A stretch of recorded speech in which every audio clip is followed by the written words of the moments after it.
वंदे मातरम, जय श्री राम। ओलंपिक से हमारे राजीव साहू जी आ गए हैं। स्वागत है आप सबका। और जैसे ही 40 लोग जुड़ जाएंगे हम शुरू कर देंगे।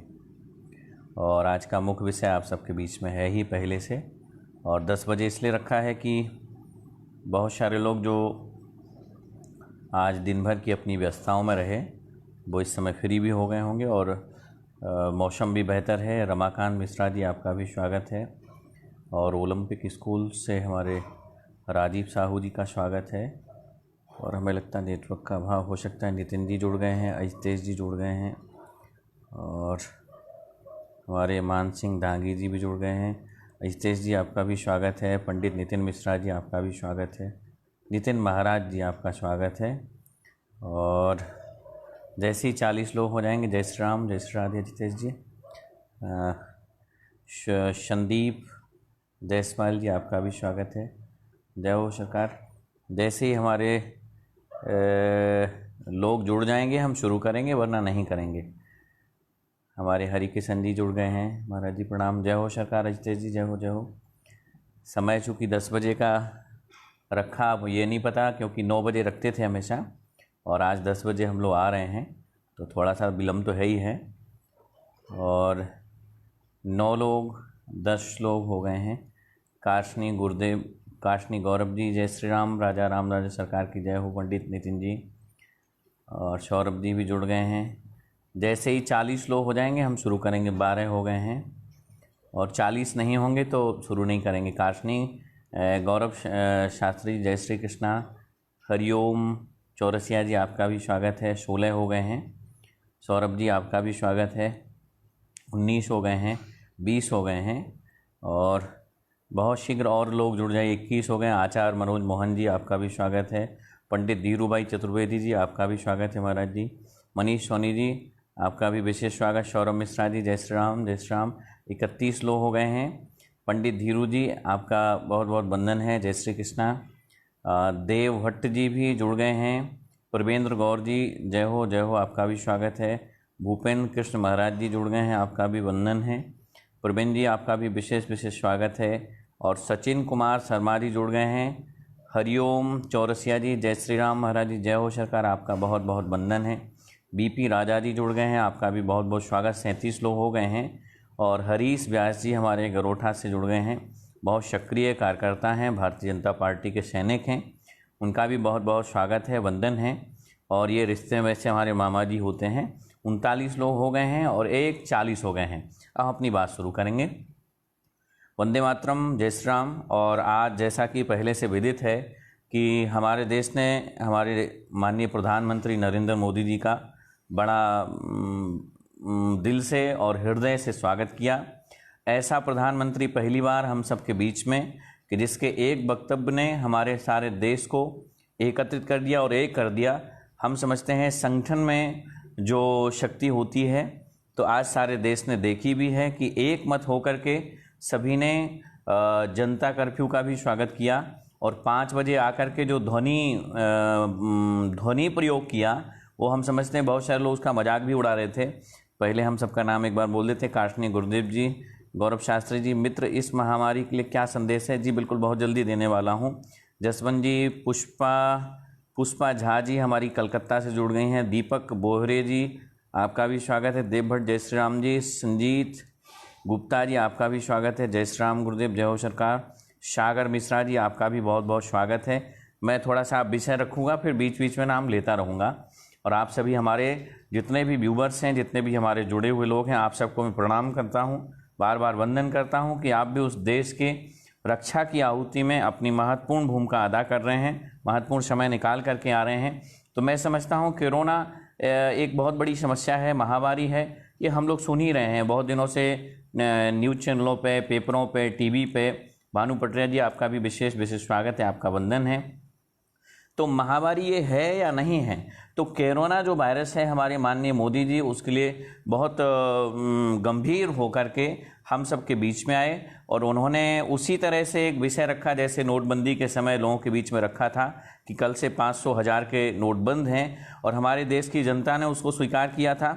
उसी प्रकार से इस बीच में पहले अर्थव्यवस्था जो हमारी ख़त्म हो रही थी, अर्थव्यवस्था को जिंदा करने के लिए उन्होंने एक प्रयोग किया। इस पर चर्चा कभी फिर करेंगे। लेकिन आज भी हमारी देश की व्यवस्था, देश के हालात जो थे, अनुज कुमार जी स्वागत है, जय श्री राम। तो आज देश के हालात थे, उन्होंने बारीकी से समझा और पूरी ताकत से और शक्ति के साथ जो उन्होंने हम सबको एक संदेश दिया कि जनता कर्फ्यू का पालन किया जाए, और हम सभी ने जनता कर्फ्यू का पालन किया। मैं पढ़ता रहता हूँ, इतिहास को पढ़ा हुआ है, आप सब भी पढ़ते रहते हैं। उस समय वंदे मातरम ओलंपिक स्कूल, राजीव जी बहुत बहुत स्वागत है आपका। वंदे मातरम जय श्री राम, एक बार वंदे मातरम जय श्री राम सभी लोग लिख देंगे। दिनेश सरजरिया जी भी हमारे जुड़ गए हैं, आपका भी स्वागत है। 76 लोग हो गए हैं। जैसे ही और बढ़ते जाएंगे बीच में नाम ले दूंगा। तो एक समय था जब लाल बहादुर शास्त्री ने देश से अपील की थी कि मैं सभी भारतीयों से अपील करता हूं कि आप सभी अपना अपना खर्च कम कर दीजिए, और हमारे सारे देश ने उनके एक आवाज़ पे एक मत होकर के सोमवार का व्रत रखना आरंभ कर दिया था। तो मैं समझता हूँ उस दौर में भी एक हमारे प्रधान सेवक थे जिनको हम लाल बहादुर शास्त्री के नाम से जानते हैं। उनका कद भले ही बहुत छोटा था, लेकिन उनकी जो आज़ादी थी, उनकी जो बुलंदी थी, वो कम समय में ही हम सभी देशवासियों ने देखी है।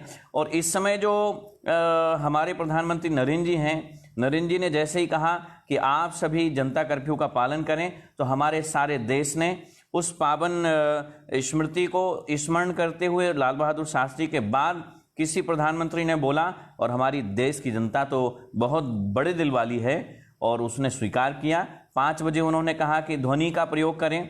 हम सभी छतों पे आए, कोई बालकनी पे आया, और हमने ध्वनि के माध्यम से जो भी छोटे छोटे बैक्टीरिया हैं, वायरस हैं, जो हवा में घुल मिल जाते हैं, वायुमंडल में घुल मिल जाते हैं, हमारे हवा में घुल मिल जाते हैं, तो इस ध्वनि विस्तारक से, ध्वनि के प्रयोग से, शंख के ननाद से मूल रूप से वो छोटे छोटे विषैलु, जीवाणु, कीटाणु सब खत्म हो जाते हैं। बहुत सारे लोग इस पे तर्क भी कर रहे हैं कि थालियां ले ली हैं, बाहर भी निकल जाओ। तो बहुत सारे मत के लोग पहले भी हुआ करते थे, आज भी होते हैं। तो हम मानते हैं कि पहले मूल रूप से हम ये देखें कि हमारे मंदिरों में ये प्रयोग पहले से ही किए जा रहे थे। शंख पहले ही बजाए जाते थे, घंटे पहले ही बजाए जाते थे, ताल तंबूरा पहले ही बजाया जाता था। क्यों? क्योंकि हम लोग जानते थे नेगेटिविटी को ख़त्म करने के लिए, वायरस को ख़त्म करने के लिए सबसे अच्छा तरीका था कि हम शंख को जब बजाते हैं तो पहले तो बजाने वाले का जो आज्ञारंध्र बंद होता है वो खुल जाया करता है। दूसरा, शंख की ध्वनि से छोटे छोटे जो विषाक्त जीवाणु हैं, विषाक्त कीटाणु हैं, छोटे छोटे वायरस हैं जो वायु के माध्यम से आते हैं, हमारी नासिका के माध्यम से हमारे अंदर प्रवेश कर जाते, कभी मुख के माध्यम से या श्वसन के माध्यम से जो प्रवेश कर जाते हैं, तो अंतरिक्ष की वायुमंडल में ही शोर के प्रभाव से या फिर ध्वनि के प्रभाव से ही ये नष्ट होते हैं। तो सांझ काल में, संध्या के समय हम लोग शंख, घड़ियाल का प्रयोग करते थे और बजाया भी करते थे। आज भी जिन घरों में हम आरती देखते हैं, हिंदू धर्म से जुड़े हुए जो लोग हैं, तो गरुण आदि का प्रयोग करते हैं। इसीलिए करते हैं कि छोटे छोटे जो नेगेटिव विषय हैं, नेगेटिविटी है, वो खत्म हो। और मुख्य कारण हमारे हिंदू धर्म में हर चीज़ का ध्यान इस तरह से रखा गया कि विज्ञान कहीं छूट तो नहीं रही। हिंदू धर्म में सारे कार्य विज्ञान से जोड़ करके किए गए हैं। कोई भी ऐसा कार्य नहीं है हिंदू धर्म में, कोई भी ऐसी विधा नहीं है हिंदू धर्म में जो विज्ञान से न जुड़ी हो। विज्ञान उसके पीछे कहीं ना कहीं प्रतिनिधित्व कर ही रहा है। हमारे शास्त्रों ने, हमारे आचार्यों ने बड़ा गहन अध्ययन किया और इसके बाद ही किसी चीज़ को स्पष्टीकरण करके हम सबके बीच में रखा है। हम बहुत सारे लोग मानते हैं कि हिंदू धर्म ने हमारे ऊपर बहुत सारी चीज़ें थोप दी हैं। शंख घड़ियाल की ध्वनि से हमारा जीना बेहाल हो जाता है। मंदिरों में जो है जाते हैं, शंख घड़ियाल बजाते हैं तो हमारा चैन सुकून चला जाता है। तो मैं आपको बता देना चाहता हूं कि शंख घड़ियाल की ध्वनि वो ध्वनि है कि हमारे आज्ञारंध्र में कोई भी कमी आ जाती है, कोई भी कमजोरी आ जाती है, हमारा मन बेकार हो गया है, हमारा तन बेकार हो गया है, स्मृति कमजोर हो गई है, रोग प्रतिरोधक क्षमताएं खत्म हो गई हैं, तो घंटा और घड़ियाल से और शंख से ये रोग प्रतिरोधक क्षमता हमारी फिर से प्रबल हो जाती है। और आज्ञा चक्र जिनका रंध बंद हो गया हो, आज्ञा चक्र जिनका ठीक से काम न करता हो, उनको चाहिए कि वो रोज सुबह और शाम में शंख का प्रयोग करें। और इस तरह से आज जो मोदी जी ने कहा कि सारे देश में एक साथ सभी 5 बजे आकर के 5 मिनट करीब ध्वनि का प्रयोग करें, तो आप विचार करिए सारे देश ने इसका पालन किया। बहुत तेजी से जो ध्वनि उठी है, उस ध्वनि से उठने वाले जितने भी सकारात्मक तंत्र आवाज़ है, यंत्र आवाज़ है, और शंख की आवाज़ है, गरुड़ की आवाज़ है, नाना प्रकार की आवाज़ें जो उठी, तो हर आवाज़ का अपना अपना एक तरीका है। आपने कभी इसका छोटा सा और डिस्ट्रीब्यूट करें इसको, तो आपने कभी समझा होगा कि टिफिन जब गिरता है तो टिफिन की आवाज़ गिरने की अलग होती है, चम्मच जब गिरती है तो उसकी ध्वनि अलग होती है, हमारे कान समझ लेते हैं। कई बार बाल्टी गिराइए आप दूसरे कमरे में जहां हम हैं ही नहीं, लेकिन बाल्टी के गिरने के तुरंत बाद आपको आवाज़ समझ में आ जाती है कि बाल्टी गिरी है, तो उसकी ध्वनि हमें अपने आप बताती है, हमारे कानों को पता चल जाता है कि किस तरह की ध्वनि है, किस तरह की वस्तु गिरी हुई है। तो मैं समझता हूं कि आज मोदी जी ने पूरे देश को एकत्रित करके आज जनता कर्फ्यू का जो प्रयोग उन्होंने करवाया है, तो 80% महिलाएं हमारे देश की वैसे भी अंदर ही रहती हैं, कोई बड़ा नया काम नहीं था, लेकिन मैं उनकी बार बार सराहना करता हूं कि उन्होंने बारीकी से आकर के इतने छोटे छोटे विषय पे आकर के गंभीरता से उन्होंने पालन करवाया। मैं समझता हूं कि देश का शासक यदि छोटे छोटे विषयों पे गंभीर है तो हमें चिंता करने की कोई ज़रूरत नहीं है, क्योंकि हमारे देश का प्रधान सेवक हम सबकी चिंता करता है, छोटे छोटे विषयों पे गंभीर है। मैं देखता हूं कि सोशल मीडिया पे हमारे प्रधानमंत्री जी बहुत एक्टिव रहते हैं, समाज के बीच में बहुत एक्टिव रहते हैं, और उन्होंने छोटे छोटे विषयों पे ऐसी पकड़ बना के रखी है कि हमें बड़ी प्रसन्नता होती है कि कोई भी देश का प्रधान सेवक इतना विचार कर सकता है, हमारे शौचालयों के बारे में विचार कर सकता है, हमारे छतों के बारे में विचार कर सकता है, हमारे सिर पे छत हो, इसके लिए उन्होंने बड़ी तीखी और बारीक नजरों से देखा कि देश की मूलभूत व्यवस्थाओं पर कैसे काम किया जाए। ये तो हो गई सामाजिक चर्चा जो आज आप सबने पालन किया। मैं आप सबका वंदन करता हूं, एक बार नाम पढ़ देता हूं। 229 लोग जो लाइव हैं, मैं उनका एक बार नाम उच्चारण कर देता हूं, इसके बाद आप सबके बीच में कोरोना क्या है, मुख्य विषय क्या है। भानु प्रसाद पटरिया जी आपका स्वागत है, अनुज कुमार जी, पुष्पा गोयल जी नैनीताल से जुड़ी हैं, ओलंपिक से हमारे मित्र राजीव जी जुड़े हैं,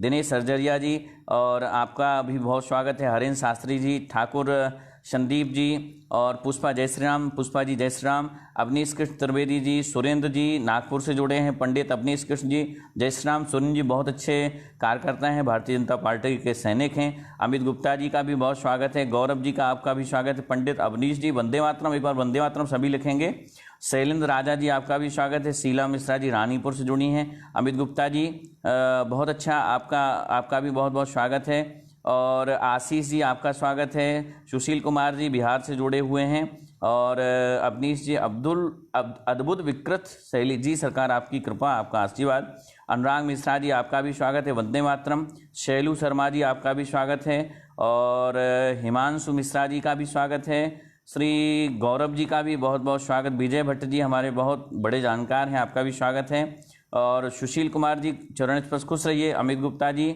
बाल नहीं निकाला गुरु जी, बिल्कुल आवश्यक नहीं था, गौरव जी आपका बहुत बहुत वंदन है, और शीला मिश्रा जी बहुत बहुत स्वागत, पिंटू जी, अज्जू बाबा जी हमारे ललितपुर से जुड़े हैं, जो बहुत बड़ा पुनीत कार्य करते हैं, ललितपुर में मुक्ति सेवा का काम करते हैं, जितनी भी शव हैं और जिनकी शिनाख्त नहीं हो पाती उनका ये लोग अंतिम संस्कार करवाते हैं, भूपेश शर्मा जी, पल्लवी रावत जी, हिंदू सत्यनाथ जी भी बहुत अच्छा कार्य कर रहे हैं, नितिन नायक जी, नीलू महाराज जी, हमारे सत्यनाथ जी बहुत तेज समाज का चिंतन करते हैं, नीलू महाराज जी आपका भी स्वागत है, और हमारे अवनीश जी और भारतीय आशीष जी, संजीत गुप्ता जी, टुनटुन यादव जी, हिंदू सत्यनाथ जी, जय श्री राम जी महाराज जी जय हो सरकार, टुनटुन जी प्रणाम आपको भी, संजीत गुप्ता जी, अवनीश कृष्ण त्रिवेदी जी, कृष्णकांत जी, किशोर प्रसाद साहू जी, पंडित दिनेश शास्त्री जी, विजय भट्ट जी, सनातन धर्म के धर्म ग्रंथों में हर एक घटना का पहले से उल्लेख है महाराज जी, धीरे धीरे ही सही, अर्थात 2025 तक विश्व गुरु बन जाएगा महाराज जी, जुलाई अगस्त तक जी, बिल्कुल आपकी वाणी सिद्ध हो। पंडित दिनेश जी आपका भी स्वागत है, अज्जू जी वंदे मातरम, अनिल चौहान जी, विनीत कुमार जी जय श्री राम, भारत भूषण जी आपका भी स्वागत है, और अविनेश कृष्ण जी आपका भी स्वागत है, देव थापा जी आप सबका बहुत बहुत धन्यवाद है, वंदन है, मोहित पटरिया जी जय हो, रोहित तिवारी जी आरुष भक्तिपथ से जुड़ गए हैं, मृदुल शर्मा जी, और यह हैं रास बिहारी नहीं ऋषिधर द्विवेदी जी, अजय सोनी जी, शिवा मिश्रा जी, सबका बहुत बहुत धन्यवाद है। तो कोरोना क्या है आखिर, ये समझने वाली बात है। कोरोना कोई नई चीज़ नहीं है और ऐसा भी नहीं है कि कोरोना अभी आया है। आप लोग को कई बार बहुत सारी चीज़ों से डराया धमकाया जाता है। आपने कभी सुना होगा कि कोरोना नया है, लेकिन मैं मानता हूँ कोरोना बहुत पुरानी बीमारी है और हमारे अंदर होने वाले 3 लाख से भी अधिक ऐसे बैक्टीरिया छुपे होते हैं जो कुछ सहयोगी होते हैं, कुछ नुकसानदेह भी होते हैं। हमारा एक समय आया तो बर्ड फ्लू हुआ, फिर बर्ड फ्लू में भी बहुत सारा हम लोग ने वैक्सीन तैयार किया, बहुत सारी जो है दवाइयाँ तैयार की, बहुत सारे ऐसे यंत्र तैयार किए जिसका पेटेंट यूएस के साथ किसी न किसी देश का होता है। ये जानी समझी साजिश भी हो सकती है। और विशेषज्ञों का तो ये भी मानना है कि स्वाइन फ्लू सुअर से आया। जहां बहुत सारे यूरोपियन देशों में सुअर का मांस खाया जाता था, तो स्वाइन फ्लू 2010 में आया था, आप सबको संज्ञान में होगा।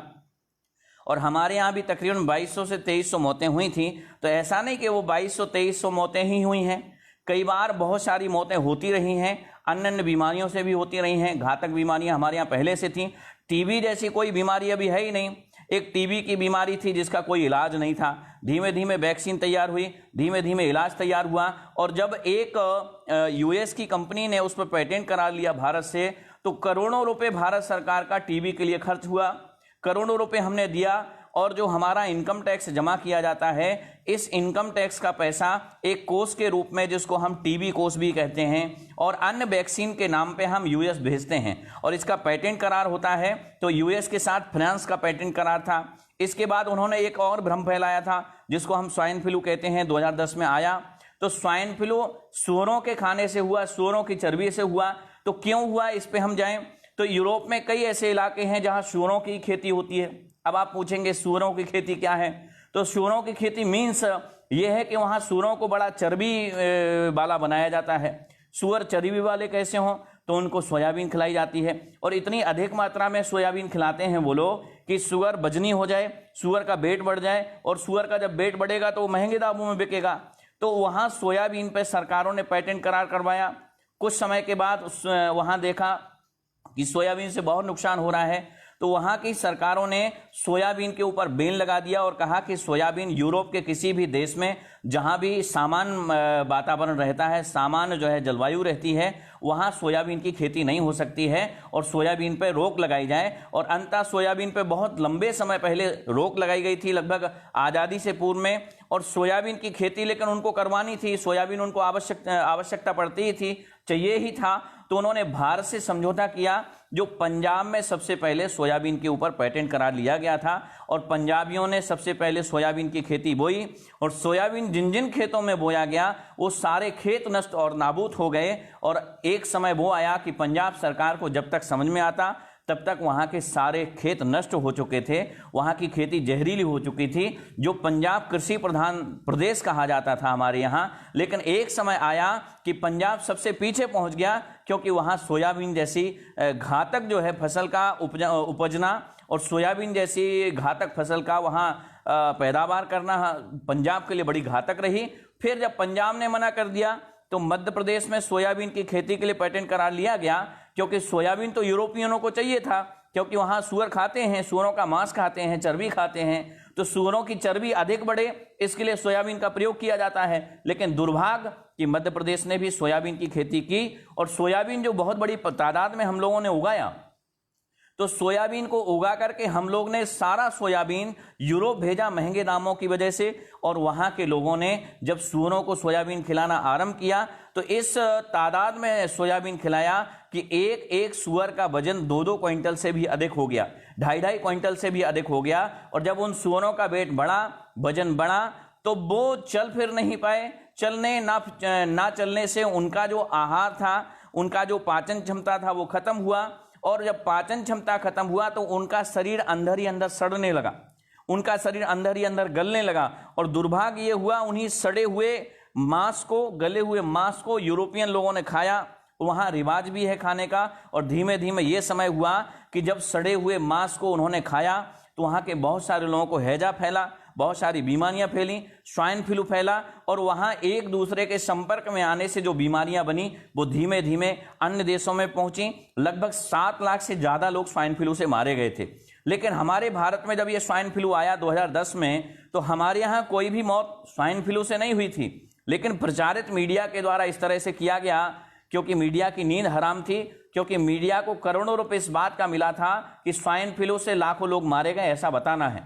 और हमारे यहाँ की मीडिया जो एक समाज का बहुत बड़ा स्तंभ कही जाती है, वो हमेशा से गुलाम थी, हमेशा से बिकी हुई थी और आज भी बिकी हुई है। तो मीडिया ने सबसे पहला प्रयोग किया कि पहले ही पृष्ठ पर लिखा कि स्वाइन फ्लू से लाखों लोगों की मौतें हो रही हैं। स्वाइन फ्लू से महाराष्ट्र के अंदर 460 लोग एक बार में मारे गए हैं और 2010 में इतना बड़ा आतंक फैलाया गया। तो बहुत इंटेलिजेंसी रिपोर्टर ने पूछा कि ये खबर आपको कहां से मिली, तो पत्रकारों ने कहा कि हमें तो ऊपर से मिली।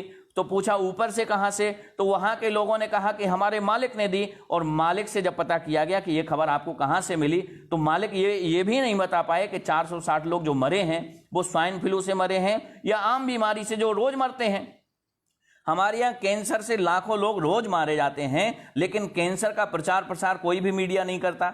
कैंसर की न्यूज आपको कभी पेपर में नहीं दिखाई देती, कैंसर की न्यूज कभी टीवी की पट्टी पे नहीं दिखाई जाती। क्यों? क्योंकि कैंसर के इलाज का अब तक कोई भी देश विकल्प खोज नहीं पाया।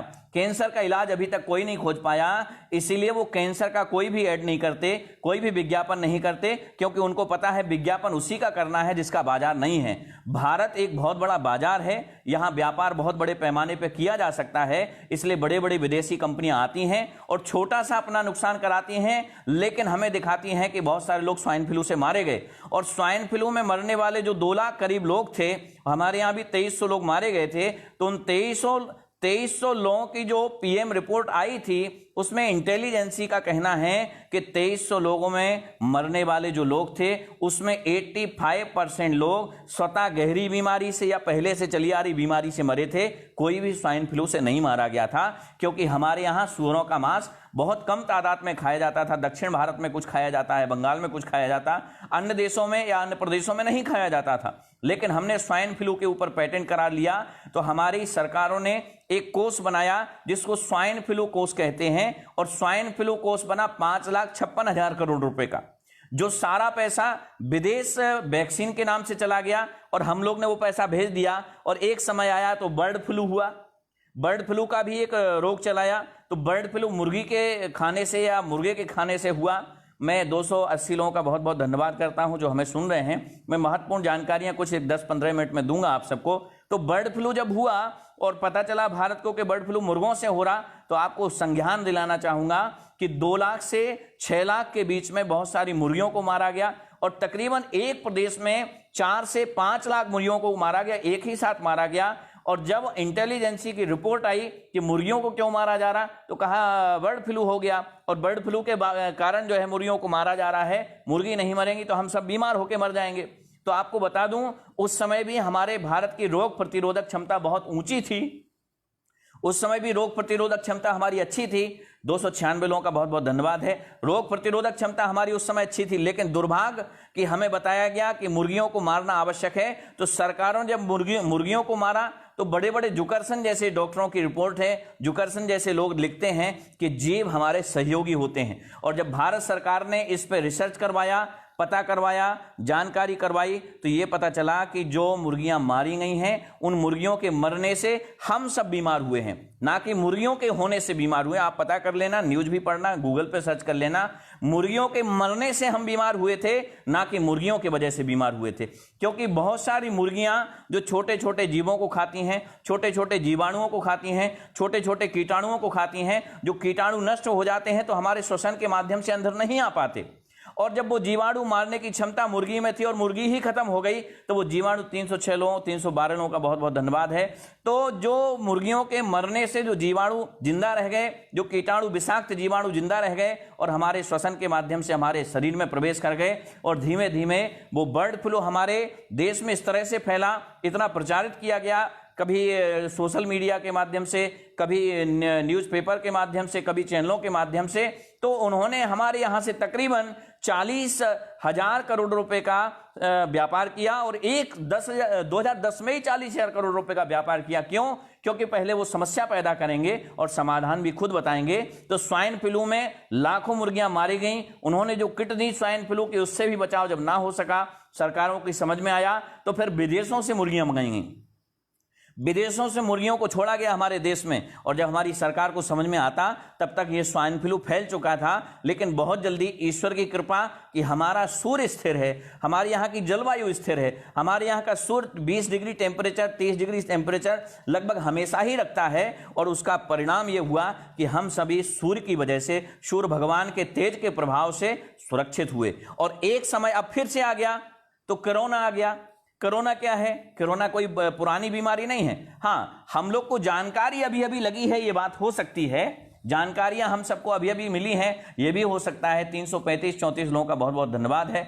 तो ये जानकारियां अभी अभी लगी, ये हो सकता है। तो कोरोना, डेंगू, चिकनगुनिया ये बार बार ही क्यों आता?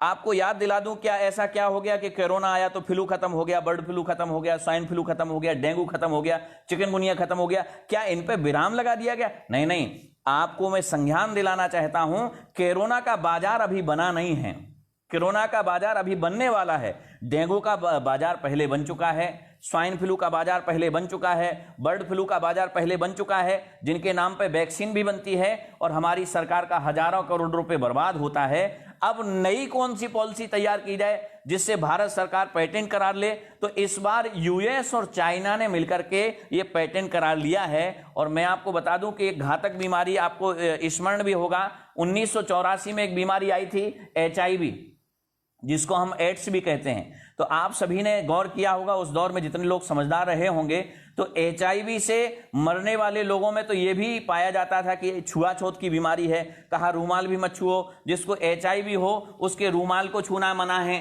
जिनको HIV हो उनके वस्त्रों को छूना मना है, जिनको HIV हो उनके पास बैठना मना है। और ये हालात बने थे हमारे देश में कि HIV मरीज अपने आप स्वतः ही मरने लगे थे, क्योंकि उनको इतना बहिष्कृत किया गया, इतना बहिष्कृत किया गया कि बेचारे स्वतः ही, किसी ने फांसी लगा ली, किसी ने कोई दवाइयां खा ली, किसी ने जो है पॉइजन खा लिया, और आखिरकार बहुत बड़ी तादाद में हमारे देश में HIV की वजह से नहीं, बाकी HIV से घृणा की वजह से मारे गए। मैं मानता हूं, आज भी उठा लीजिए आप, HIV का कोई भी मरीज अगर हो भारत में एक, तो मुझे बता दीजिए, किसी पेपर ने छापा हो, किसी न्यूज ने छापा हो। लेकिन उस दौर में छापा गया कि HIV से बहुत सारे लोग मरे, लेकिन जो इंटेलिजेंसी की रिपोर्ट है, जो PM रिपोर्टें आई हैं, उनमें किसी ने भी घोषित नहीं कर पाया कि HIV से लोग मरे हैं। हाँ, एड्स से मर सकते हैं, एड्स बीमारी है, और एड्स का एक और विकल्प है, एड्स बीमारी है, HIV वायरस है। तो वायरस का कभी कोई इलाज नहीं होता, वायरस का कोई भी इलाज नहीं है, एड्स का इलाज है। और एड्स उन्हीं लोगों को हुआ जिनमें रोग प्रतिरोधक क्षमताएं नहीं थी, जिनमें रोग को रोक पाने की क्षमता नहीं थी, उनको एड्स हुआ। लेकिन HIV और एड्स को जोड़ देना ये गलती थी, और हम लोगों ने इसका खामियाजा इतनी बड़ी तादाद में भुगता कि हमने एक वैक्सीन बनाई, HIV वैक्सीन। और HIV वैक्सीन जब बनी तो 23 लाख करोड़ रुपए हमारी भारत सरकार ने US के पास जमा किया, पेटेंट करा लिया। तो ये तो उनकी पॉलिसी है, ये तो उनका बीमा है कि एक बार उनने खर्च कर लिया, अब हमेशा भारत सरकार उनको पैसा देगी, 23,000 करोड़ रुपए देगी, और उनको हमेशा मिलते रहना है। और औषधालय ने इसको तय किया कि 23,000 करोड़ रुपए जो भारत सरकार HIV की वैक्सीन का देती है, वो जो टैक्स आता है, उसी टैक्सेशन से जो पैसा आता है वही HIV के लिए भेजा जाता है। अब आप विचार करिए कितनी बड़ी मूर्खता है कि अभी आपने देखा होगा आपके बच्चों को HIV का टीका लगाया जाता है। ये सब जितने भी इसमें मेडिसिन वाले जुड़े होंगे सबको पता है, आपका मार्गदर्शन जरूरी है महाराज जी, बिल्कुल। तो HIV का टीका लगाया जाता है। तो आप बताइए 5 साल के बच्चे को HIV कैसे हो सकता है? 5 साल के बच्चे को भी टीका लगाया जाता, 2 साल के बच्चे को भी टीका लगाया जाता, और जन्म हुआ और 6 महीने बाद HIV का टीका लगा दिया जाता। तो आप बच्चा अगर एड्स अलग मानते हैं तो फिर HIV का टीका क्यों? क्योंकि एड्स तो किसी के संपर्क में आने से या संबंध बनाने से ही होता था। ये हमें टीवियों पे दिखाया जाता है, इससे दूर रहें, इसको छुए ना। और आखिरकार दुर्भाग्य ये हुआ कि बहुत सारे लोगों ने अपने आप को बहिष्कृत महसूस किया, तो किसी ने फांसी लगा के जान दी, किसी ने जो है पॉइजन खा के जान दी। और दुर्भाग्य हुआ कि हमारे यहां से जब व्यापार सद गया, अमेरिका का व्यापार हमसे सिद्ध हो गया, 23,000 करोड़ रुपए की वैक्सीन हर साल हम लेने लगे तो HIV से फिर कोई नहीं मरा। क्यों? ऐसा क्या हो गया कि फिर कोई नहीं मरा? फिर ऐसा क्या हो गया कि एड्स में सुधार हो गया? ये कोई सुधार बुधार नहीं हुआ है, कोई बीमारी नहीं है। एड्स अभी की नहीं, सदियों पुरानी बीमारी थी। एड्स जब हमारे शरीर में रोग प्रतिरोधक क्षमताएं खत्म हो जाती हैं, एड्स बनना शुरू हो जाता है। और HIV को और एड्स को, अगर लोग कहते थे HIV एड्स, आप लोग ध्यान दीजिए, HIV और एड्स दोनों अलग अलग हैं, एक नहीं है। HIV वायरस है और एड्स एक बीमारी है। तो एड्स किसी को भी हो सकता है, उसको हो सकता है जिसके अंदर रोग प्रतिरोधक क्षमता नहीं बची है। लेकिन HIV अगर हो जाए तो उसका इलाज नहीं है, पहली बात, क्योंकि वायरस का कोई इलाज नहीं होता। और कोरोना भी एक वायरस ही है। और अगर आप मानते हो कि कोरोना का इलाज है तो आप बड़ी मूर्खता में हैं। कोरोना कोई बीमारी नहीं है, कोरोना एक वायरस है जो उड़ता हुआ भी नहीं है, वायु में मिला हुआ वायरस नहीं है। ये धीमे धीमे छुआछूत से फैलता है, एक दूसरे के संपर्क में आने से फैलता है। तो मैं आपको संज्ञान दिलाना देना चाहता हूं कि जो लोग मास्क खरीद रहे हैं और मास्क पहन रहे हैं, तो ये भी मान लीजिए कि अगर वो छोटे छोटे जीवाणु, छोटे छोटे शुक्राणु अगर होने होंगे तो नासिका से न जाके वो हमारे शरीर के किसी भी अंग से जा सकते हैं, रोम छिद्रों से भी अंदर जा सकते हैं, रोम छिद्रों से भी प्रवेश कर सकते हैं, कान से भी प्रवेश कर सकते हैं। हमारे शरीर के किसी भी अंग से जहां से भी उनको अवसर मिलेगा वो प्रवेश कर सकते हैं। तो कोरोना का बचाव आप नहीं कर सकते, क्योंकि वो ऐसा वायरस है कि आप मास्क पहन सकते हैं। मास्क को पहन लेने से अगर आप मानते हैं वायु में घूमने वाले वायरस हैं ये, तो वायु में घूमने वाले बिल्कुल नहीं हैं। ये वायरस चलते फिरते भी नहीं हैं, ये वायरस छुआछूत से आने वाले हैं, ये वायरस बाहर से आने वाला है। अगर आ गया, किसी के संपर्क में आ गया और अगर आपकी रिपोर्ट नॉर्मल है, तो मैं एक और घोषणा कर देना चाहता हूं कि 11 दिनों तक आपकी रिपोर्ट नेगेटिव ही आएगी। अगर आपको स्वाइन फ्लू हुआ है, आपको चिकनगुनिया हुआ है, आपको बर्ड फ्लू हुआ है, तो पहले भी ये सब हुआ है। लेकिन अगर कोरोना अगर आपको हुआ तो ठीक वैसे ही वायरस है जो अभी है। कोरोना भी एक वायरस है। जब बुखार होता है तो बुखार में कोरोना वायरस हो सकता है, बुखार आपको कोरोना वायरस की वजह से भी हो सकता है। लेकिन आपको संज्ञान दिला दूं, बर्ड फ्लू, स्वाइन फ्लू जब हुआ तो इनमें यह कहा गया था कि इसमें मास्क लगाइए, हमने मास्क भी लगाए, लेकिन फिर भी हमें वो बीमारी हुई। तो आपको बता दूं, वायु में घूमने वाले वायरस नहीं है ये छुआछूत से बनने वाले वायरस हैं, जो हमारे रोम छिद्रों से या शरीर के किसी भी अंग से अंदर जा सकते हैं। और हम लोग ये मानते हैं कि हमने मास्क लगा लिया और हम सुरक्षित हो गए, ऐसा नहीं है। हमें प्रयास करना होगा, जिस प्रकार से स्वाइन फ्लू का 11 दिनों तक नेगेटिव रिपोर्ट नहीं आती थी, उसी प्रकार से कोरोना जिसको होगा, अगर उनमें लक्षण पाए जाते हैं तो बहुत सारी जानकारियां अभी वायरल हुई हैं, कहीं फेसबुक पे, कहीं ट्विटर पे, कभी हैंडल पे, कभी इंस्टाग्राम पे, सभी जगह आ ही रही हैं। सांस लेने में, छोड़ने में दिक्कत हो, ये सब कोई बड़ी बात नहीं है। सबसे बड़ी बात है आपका अपने अंदर आत्मविश्वास जगाना। और जिनको भी नेगेटिव रिपोर्ट मिलती है, पॉजिटिव नहीं मिल रही है, तो ऐसा नहीं है वो कोरोना से मुक्त हैं। 11 दिनों के बाद नेगेटिव रिपोर्ट आपकी मिल सकती है। श्वास लेने में दिक्कत हो रही है और आप किसी के संपर्क में आ रहे हैं और आपकी रिपोर्ट भी नेगेटिव है, तो ये मत मानिए कि आपको कोरोना नहीं है, आपको हो भी सकता है। क्यों? 11 दिनों के बाद अगर आप फिर से रिपोर्ट चेक कराएंगे तो पॉजिटिव भी मिल सकता है। लेकिन इसमें घबराने की बात नहीं है। आपको मैं सीधी सीधी बात बता दूं, कोरोना हमारे अंदर पहले से है, आप इसको रिसर्च कर लीजिए। कोरोना हमारे अंदर पहले से है, ये कोई बहुत घातक वायरस नहीं है, टीबी से घातक वायरस नहीं है। टीबी बहुत बड़ा घातक है। टीबी जैसे वायरस का इलाज हमने ढूंढा। टीबी का कभी ऐड देखा, टीबी का कभी विज्ञापन देखा? नहीं देखा। कभी थोड़ा बहुत देख लिया होगा किसी गुटके में, सिगरेट में, इसके अलावा कहीं नहीं। क्यों? क्योंकि टीबी का वैक्सीन पहले बना चुके हैं, टीबी का वैक्सीनेशन वो हमारे साथ पहले कर चुके हैं, टीबी पे हमसे पेटेंट करार कर चुके हैं। इसलिए ना तो वो कभी बताते हैं टीबी से कितने लोग मरते हैं, टीबी का इलाज कैसे होना चाहिए। हमारे देश के अंदर लगभग 1,70,00,000 लोग हर साल टीबी से मारे जाते हैं। और अगर हम अपने देश की बात करें तो हमारे देश में 5 लाख लोग टीबी से हर साल मारे जाते हैं। लेकिन टीबी का विज्ञापन क्यों नहीं होता? टीबी का प्रचार क्यों नहीं करते? क्योंकि टीबी पे उनका मार्केट बन चुका है, टीबी पे पहले से ही उनका बाजार गर्म हो चुका है, टीबी का दवाई पहले से बिक रहा है, महंगी दवाई बनाते हैं, महंगी दवाई बेचते हैं, उनका बाजार अच्छा खासा फल फूल रहा है। तो उनको टीबी का इलाज अब नहीं करना है, टीबी का प्रचार नहीं करना है। मैं 477 लोगों को प्रणाम करता हूं, बार बार धन्यवाद, 83 लोगों का, 483 लोगों का बार बार वंदन करता हूं। तो मैं आपको सीधी सीधी बात बता दूं कि टीबी पे उनका प्रचार जम चुका है, टीबी का व्यापार उनका जम चुका है। अब अगर नहीं जमा है तो कोई नया व्यापार, तो नया व्यापार कैसे जमाया जाए? तो हमने नए व्यापार में नए नए तरीके ढूंढे। तो कोरोना आया, कोरोना के साथ साथ हमसे कहा गया सैनिटाइजर का उपयोग करें। क्यों? क्योंकि सैनिटाइजर का भी उपयोग एक व्यापार ही तो है। हमने सारे लोगों से कहा सैनिटाइजर उपयोग करें, सैनिटाइजर से हाथ धोएं, सैनिटाइजर से फ्रेंडली जो है हम लोग बच पाएंगे। मैं आपको बता दूं, सैनिटाइजर के अंदर जितने विषाक्त पदार्थ पाए जाते हैं, आपने अगर उससे हाथ धोए तो आपके हाथों में 4000 प्रकार के जो फ्रेंडली जीवाणु पाए जाते हैं, फ्रेंडली जो बैक्टीरिया पाए जाते हैं, उस सैनिटाइजर से मारे जाते हैं। और आप विचार करिए, सैनिटाइजर से जब आपके विषाक्त जीवाणु मर सकते हैं, तो उसी सैनिटाइजर के हाथों से आप जब भोजन पाते हैं तो आपके अंदर भी तो सैनिटाइजर पहुंचता होगा।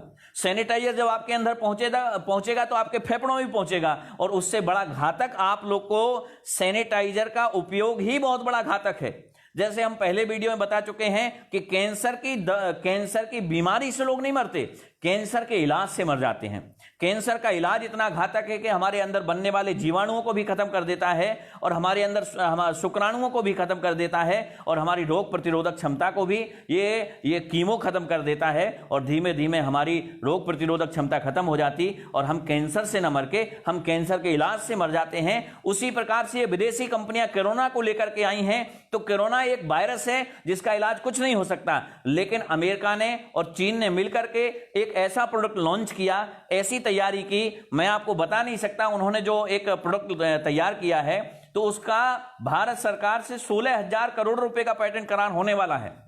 जिस प्रकार से वैक्सीनेशन पे हम लोग हजारों करोड़ रुपए हर साल खर्च करते हैं, कभी टीबी पे, कभी स्वाइन फ्लू पे, कभी बर्ड फ्लू पे, कभी चिकनगुनिया पे, ये सारी बीमारियां हमारे अंदर आ चुकी हैं। डेंगू हमारे अंदर आ चुका है, इबोला हमारे पास आ चुका है। इन सारी बीमारियों का पेटेंट करार हम अमेरिका से पहले से कर चुके हैं। लाखों करोड़ों रुपए हम इनको पहले से भेजते हैं। इसलिए ये सारी कंपनियां हमारे इन पुराने रोगों को नहीं बताती, नए रोगों के साथ आ रही हैं। कोरोना क्यों? क्योंकि ये नया है, और नया पेटेंट जब हम लेंगे तो हजारों करोड़ रुपए का मार्केट बनेगा। जब तक अमेरिका जिंदा है, जब तक चीन जिंदा है, तब तक भारत सरकार इनको पैसा भेजेगी, और भारत सरकार से इनको हमेशा पैसा मिलता रहेगा। और जब इनको पैसा मिलता रहेगा तो ये अगले सत्र में कोई नई बीमारी लाएंगे।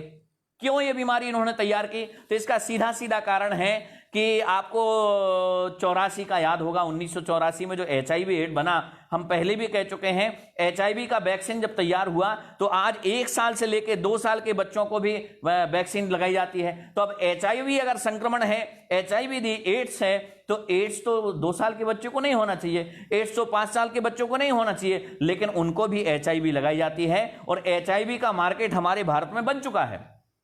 अमेरिका का बाजार HIV, कोरोना का प्रोडक्ट और कोरोना की दवाई 10 महीने पहले से बन रही है, जो चीन में और अमेरिका में बन रही है। और चीन और अमेरिका में ऐसा नहीं अभी से बन रही है। जो कोरोना के एक डॉक्टर हैं जिनका PCR, जिनका टेस्ट भी होता है, जिनके द्वारा करवाया गया, तो PCR जो टेस्ट है, कैन डिटेक्ट कोरोना मतलब एक वायरस है जो हमारे लिए बिल्कुल भी,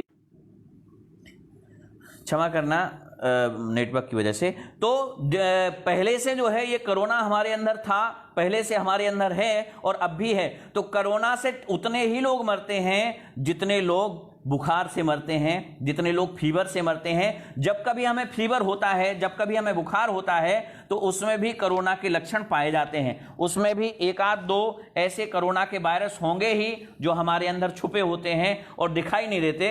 तो मैं आपको बताऊं, टीका या वैक्सीन जो बहुत सारी चीजों का इन लोग ने तैयार किया है, तो ये तैयारी इनकी अभी की नहीं है, सालों पुरानी है, और सालों से ये तैयारी हर साल करते हैं। हर साल हमारे ऊपर वैक्सीन थोपते हैं, और जब इनकी वैक्सीन पे हम पेटेंट करार ले लेते हैं तो अगले साल के लिए कोई नई तैयारी करते हैं। इसी प्रकार से कोरोना एक नई तैयारी है, और इनका हम बना हुआ औजार खरीदें, इनके द्वारा बनाए हुए हम दवा खरीदें, इनके द्वारा हमने जो भी वैक्सीन उन्होंने तैयार कर ली है 10 महीने पहले, उसको खरीदें। तो इसके लिए हमें आतंक भी फैलाना होगा, इसके लिए हमें डर भी फैलाना होगा। और जब हमने डर फैलाया तो आज तकरीबन पूरे देश के लोगों को ये भय है कि कोरोना कहीं हमारे अंदर ना हो, कोरोना कहीं हमारे अंदर ना हो। और धीमे धीमे आज ये हालात बन गए कि हर व्यक्ति के अंदर कोरोना ना होने के बाद भी भयभीत है, कहीं ऐसा तो नहीं हम छुएंगे तो हमें हो जाएगा।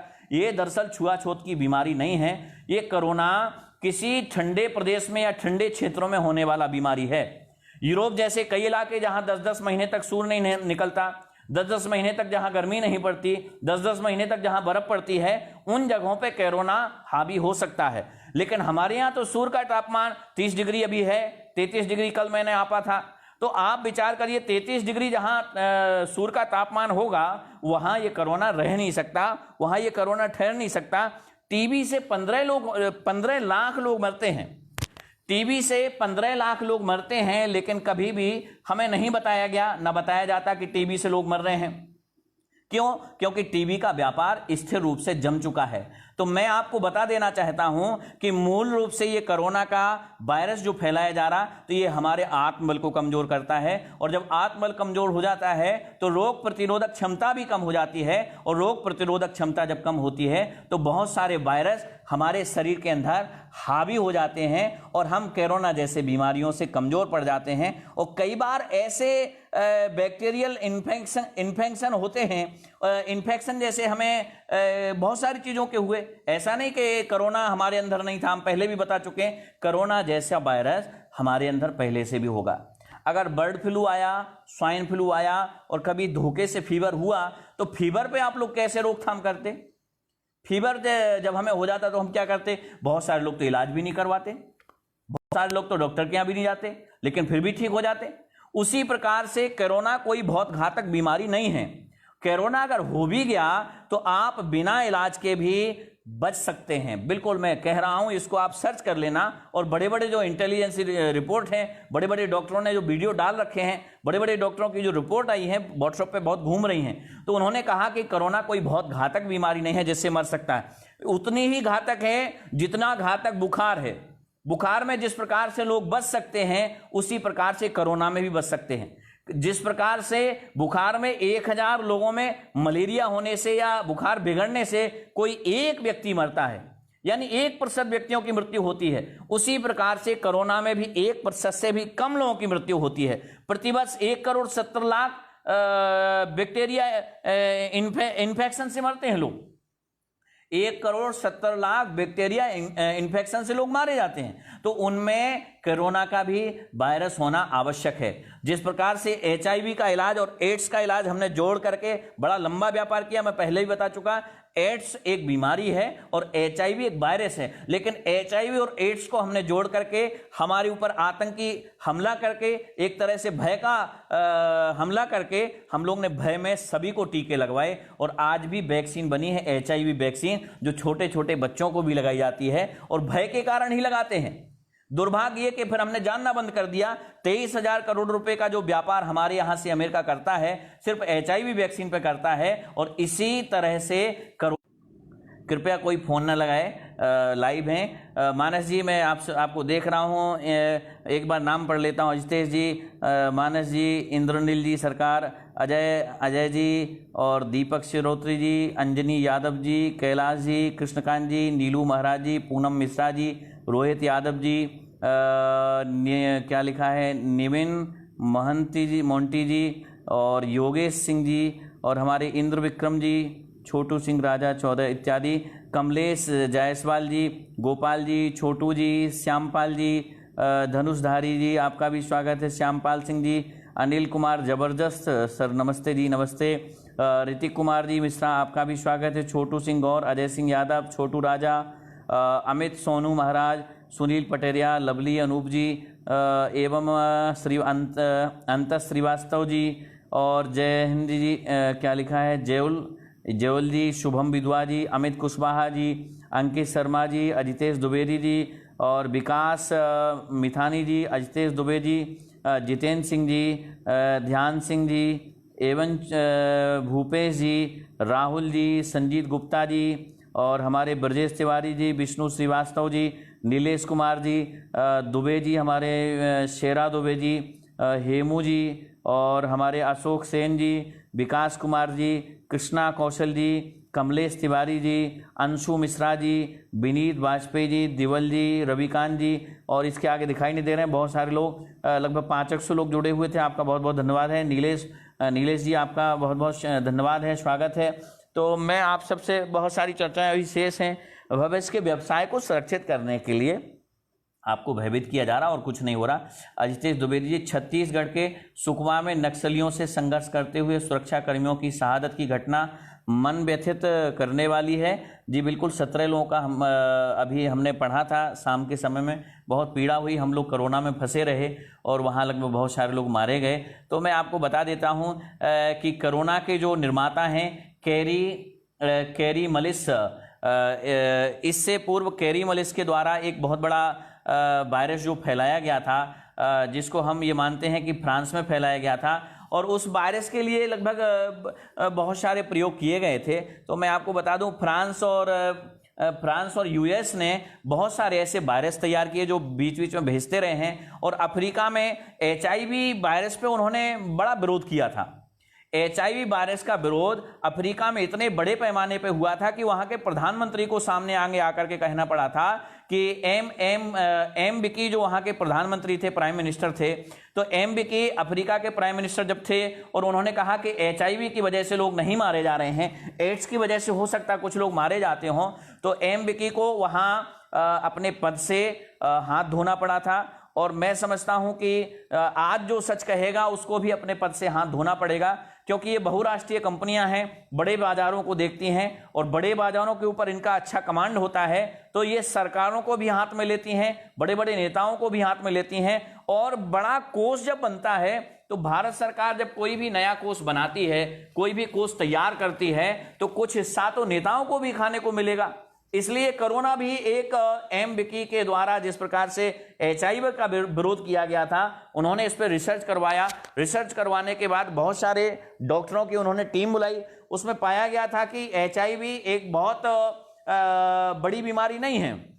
HIV एक बहुत छोटा सा वायरस है, लेकिन बड़ी बड़ी बहुआयामी कंपनियों ने अमेरिका के साथ मिलकर के इस पे बहुत बड़ी जालसाजी की है। और जालसाजी ये की है कि इसको ये बताया कि HIV बहुत बड़ा खतरा है और इसके वैक्सीन बनवाए। और वैक्सीन जब बनना शुरू हुए तो भारत सबसे बड़ा बाजार था जिसने 23,000 करोड़ रुपए प्रति वर्ष वैक्सीन खरीदी। 23,000 करोड़ रुपए हर वर्ष का पेटेंट आज भी है और आज भी उसका टीका लगाया जाता है, लेकिन HIV से कोई मरा नहीं, इसकी PM रिपोर्ट भी नहीं आई। स्वाइन फ्लू से मरने वाले 2300 लोगों में एक भी व्यक्ति नहीं है जिसका रिपोर्ट आया हो PM कि स्वाइन फ्लू से मरा, क्योंकि लोग और भी तो मरते हैं रोज, और भी तो बीमारियां हैं, हर रोज बीमारियों से लोग मर रहे हैं, हर रोज बीमारियां उनके अंदर लगी हुई हैं। कैंसर जैसी बीमारियां, 5 लाख लोग हमारे यहाँ हर साल मारे जाते हैं, लेकिन कैंसर पे कभी भी कोई न्यूज चैनल नहीं दिखाता, कैंसर पे कोई हड़कंप नहीं मचती। क्यों? क्योंकि कैंसर का बाजार नहीं है, कैंसर का दवाई नहीं है, कैंसर का इलाज नहीं हो सकता। टीबी जैसी बीमारियों का इलाज बताया नहीं जाता। क्यों? क्योंकि टीबी पे अमेरिका का बाजार भारत के अंदर बहुत अच्छा बना हुआ है। टीबी की दवाइयां बड़ी महंगी बेची जाती हैं, भारत सरकार इस पर पेटेंट करार लिए है, इसलिए उनको नई बीमारी तैयार करनी थी। जो कोरोना एक तरह से बहुत नई बीमारी है और जिसके साथ जालसाजी अभी की जा रही है, और हमें इतना भयभीत किया जा रहा है कि हम लोग तमाम किटें खरीद रहे हैं। डिटेक्शन किट जो अमेरिका ने अभी तैयार की है, तो उस डिटेक्शन किट का जो अभी पेटेंट करार होने वाला है भारत सरकार के साथ, तो डिटेक्शन किट जो भारत को अमेरिका और चीन मिलकर के बेचेगा, जो 10 साल के लिए पेटेंट करार करेगा। तो अभी हमारी इंटेलिजेंसी की रिपोर्ट है, BBC ने शायद दिखाया नहीं दिखाया, लेकिन इंटेलिजेंसी रिपोर्ट जो बता रही है कि लगभग 12,000 करोड़ रुपए में जो कोरोना हुआ है इसकी किट खरीदी जा रही है। तो दरअसल ये बीमारी घातक नहीं है, लेकिन हमें किट खरीदनी है, डिटेक्शन किट खरीदनी है। तो डिटेक्शन किट खरीदनी है तो पहले हमें आतंक तो फैलाना होगा, डर तो फैलाना होगा, ताकि भारत सरकार हमसे 13,000 करोड़ रुपए की डिटेक्शन किट खरीदे और कुछ वैक्सीन खरीदे, और हर साल का 15 से 17,000 करोड़ रुपए का व्यापार भारत से कोरोना के नाम पे होगा। आप समझ लीजिए, बड़ी गहरी बात है। जिस प्रकार से HIV एड्स का 23,000 करोड़ रुपए का भारत बाजार बना हुआ है US का, इसके अलावा स्वाइन फ्लू का 10,000 करोड़ रुपए का बाजार बना हुआ है। बर्ड फ्लू का 5,000 करोड़ रुपए का भारत बाजार बना हुआ है। उसी प्रकार से एक नया बाजार बनने वाला है भारत 13,000 करोड़ रुपए का, जो कोरोना के माध्यम से हमारे साथ डिटेक्शन किट का पेटेंट करार लेगी। और डिटेक्शन किट जो हमें मिलेगी वो 13,000 करोड़ रुपए की मिलेगी। लेकिन इसके अलावा जो वैक्सीन हम खरीदेंगे उस वैक्सीन का हमें अलग चार्ज किया जाएगा और उस वैक्सीन को हमें दर प्रतिदर हर साल खरीदना पड़ेगा। और हमारा हर साल 13,000 करोड़ रुपए के अलावा लगभग कई हजार करोड़ रुपए यूएस को जाएगा, अमेरिका को जाएगा। और इस बार यूएस के साथ अमेरिका, यूएस के साथ चीन ने मिलकर के ये कार्य शुरू किया है। तो जिस प्रकार से पहले कभी फ्रांस और अमेरिका करते थे, कभी ब्राजील अमेरिका करते थे, कभी यूरोप अमेरिका करते थे हमारे साथ जालसाजी, उसी प्रकार से इस बार तकरीबन चीन ने और यूएस ने मिलकर के हमारे साथ ये धोखा किया। और कोरोना को हम जैसे ही खरीदेंगे, तो हमने बताया कि अफ्रीका में जब एमबिकी ने HIV एड का विरोध किया था कि HIV से लोग नहीं मरते हैं, तो उनको प्रधानमंत्री पद से हाथ धोना पड़ा था। इतना अंतरराष्ट्रीय शक्तियां लग गई थी, अंतरराष्ट्रीय बाजार खड़ा हो गया था। अंतरराष्ट्रीय व्यापारियों ने एमबिकी को आखिरकार अपने पद से इस्तीफा देने पर मजबूर कर दिया था। तो आज बड़ी ताकत से प्रधानमंत्री भी नहीं कह सकता कि यह कोरोना वायरस पहले से है। अभी जिन जिन लोगों ने कहा कि कोरोना वायरस पहले से है, कोरोना वायरस एक उसी तरह का वायरस है जिस प्रकार से स्वाइन फ्लू में था, बर्ड फ्लू में था। और आपको सीधी बात बता दूं, जो हमें कई बार फीवर हो जाता, तो फीवर भी तो इन्फेक्शन ही तो है। फीवर जब हमें होता है तो किसी वायरस से ही तो होता है। सर्दी जुकाम होना ये भी तो वायरस है। जब कभी मौसम चेंज होता है तो इस प्रकार के वायरस बहुत होते रहते हैं, तो उसमें कोरोना वायरस भी हो सकता है या हुआ भी होगा। और आपके अंदर ऐसा नहीं है कि कोरोना वायरस पाया नहीं जा रहा है, आपके अंदर कोरोना वायरस हो भी सकता है। अगर आप जांच कराएंगे तो कोरोना वायरस आपके अंदर पहले भी निकला होगा, लेकिन हम लोग ने उस पर कभी बहुत बड़ा मत नहीं रखा, बहुत बड़ी छानबीन नहीं की। क्यों? क्योंकि पहले इसका बाजार अमेरिका को या चीन को नहीं बनाना था। सबसे बड़ा बाजार बना हुआ था HIV का, TB का, जो बड़ी बड़ी महंगी महंगी दवाइयां हमें बेचा करते थे। लेकिन अब वो बाजार स्थिर हो गया, थम गया। तो एक कोरोना के माध्यम से हमसे 3-4 प्रकार की चीजें खरीदवाएंगे। जैसे हमने देखा कि सैनिटाइजर उपयोग करवाएंगे, तो सैनिटाइजर का उपयोग हम करेंगे। और जब सैनिटाइजर का बड़ी मात्रा में उपयोग करेंगे तो सैनिटाइजर कौन बनाएगा? वो भी यूएस बनाएगा। फिर मास्क का उपयोग करेंगे, तो हमने पहले भी बता दिया, वायु में घूमने वाला जीवाणु नहीं है, वायु में घूमने वाला वायरस ये बिल्कुल नहीं है, लेकिन हम भी फिर भी मास्क लगाए घूम रहे हैं। तो मास्क जब हम लगाते हैं तो उनका करोड़ों अरबों रुपए का व्यापार होता है। मास्क क्यों लगाते हैं? लोग कहते हैं मुंह के माध्यम से, नासिका के माध्यम से वायरस अंदर चला जाएगा कोरोना का। तो आप बताइए, अभी कोरोना का जो लक्षण पाया गया, कोरोना का जो आकार बताया गया, तो कोरोना का इतना छोटा सा आकार है कि वो रोम छिद्रों के माध्यम से भी आपके शरीर के अंदर पहुंच सकता है। रोम छिद्रों के माध्यम से आपके शरीर के अंदर पहुंच सकता है। और डिस्पेंटेड जो हमने लोशन तैयार किया है या सरकारें उसका छिड़काव कर रही हैं, तो डिस्पेंटेड लोशन उतना ही घातक है जितना कि एक समय DT छिड़काव का कार्य हुआ था। आपको बता दूं, एक समय DT का छिड़काव किया जाता था मलेरिया और हैजा से बचने के लिए। तो DT का छिड़काव जब हुआ, हमारे देश में बड़े पैमाने पर DT छिड़काव किया गया, बड़े पैमाने में घर घर में DT का छिड़काव किया गया। और DDT के छिड़काव से बहुत 30 सालों के बाद अभी पिछले साल एक रिपोर्ट आई थी कि DT के छिड़काव से ही हमारे अंदर विकलांगता आई है।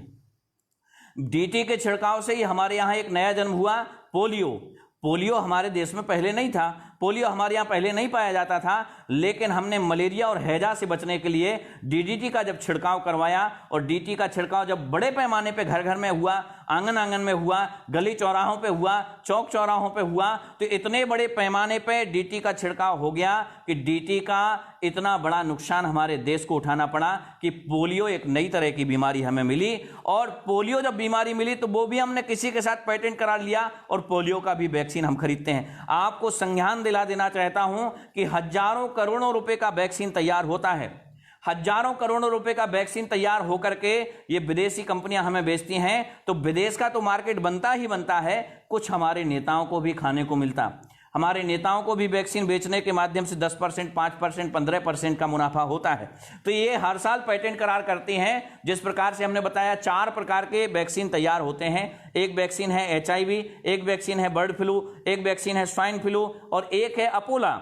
ये तरह तरह की जो बीमारियां हैं, ये चिकनगुनिया हो चाहे अन्य बीमारियां हो, इस पे अरबों रुपए हमारे भारत का चला जाता है। और जो टैक्स पे करने वाले लोग हैं, हमारे देश के टैक्स देने वाले लोग हैं, इनका पैसा फ्री में पानी में बहता हुआ बाहर चला जाता है। और ये हमारे ऊपर, हमारे दिमाग के ऊपर, हमारे हृदय के ऊपर इतना बड़ा घात करते कि हम इतने कमजोर अपने आप को छला हुआ महसूस करते हैं, कमजोर महसूस करते कि कोई भी बीमारी आसानी से आकर के हमारे ऊपर पहरा कर लेती है, कोई भी बीमारी हमारे ऊपर हमला कर देती है। क्यों? क्योंकि हम जब मनोयोग कमजोर कर लेते हैं तो हमारे रोग प्रतिरोधक क्षमता कम हो जाती है। और जब रोग प्रतिरोधक क्षमता हमारी कम हो जाती है तो बीमारी बहुत जल्दी हमें घेर लेती है। तो पहला तो यह है कि आपको ध्यान देना होगा कि जो कोरोना निर्माता कंपनी है कैरी मलिस ने जो कोरोना का डिफेंस सिस्टम तैयार किया है, तो कैरी मलिस खुद बता रहा है कि कोरोना अभी का नहीं है। कोरोना तकरीबन 60 के दशक का है जो आज तक चला आ रहा है। कोरोना कोई नई चीज नहीं है, लेकिन हमारे कैरी मलिस को व्यापार भी जमाना है, तो व्यापार के लिए भारत सबसे बड़ा बाजार है। तो आप लोग सतर्क भी रहिए, सुरक्षित भी रहिए। और सतर्क और सुरक्षित रहना कैसे है?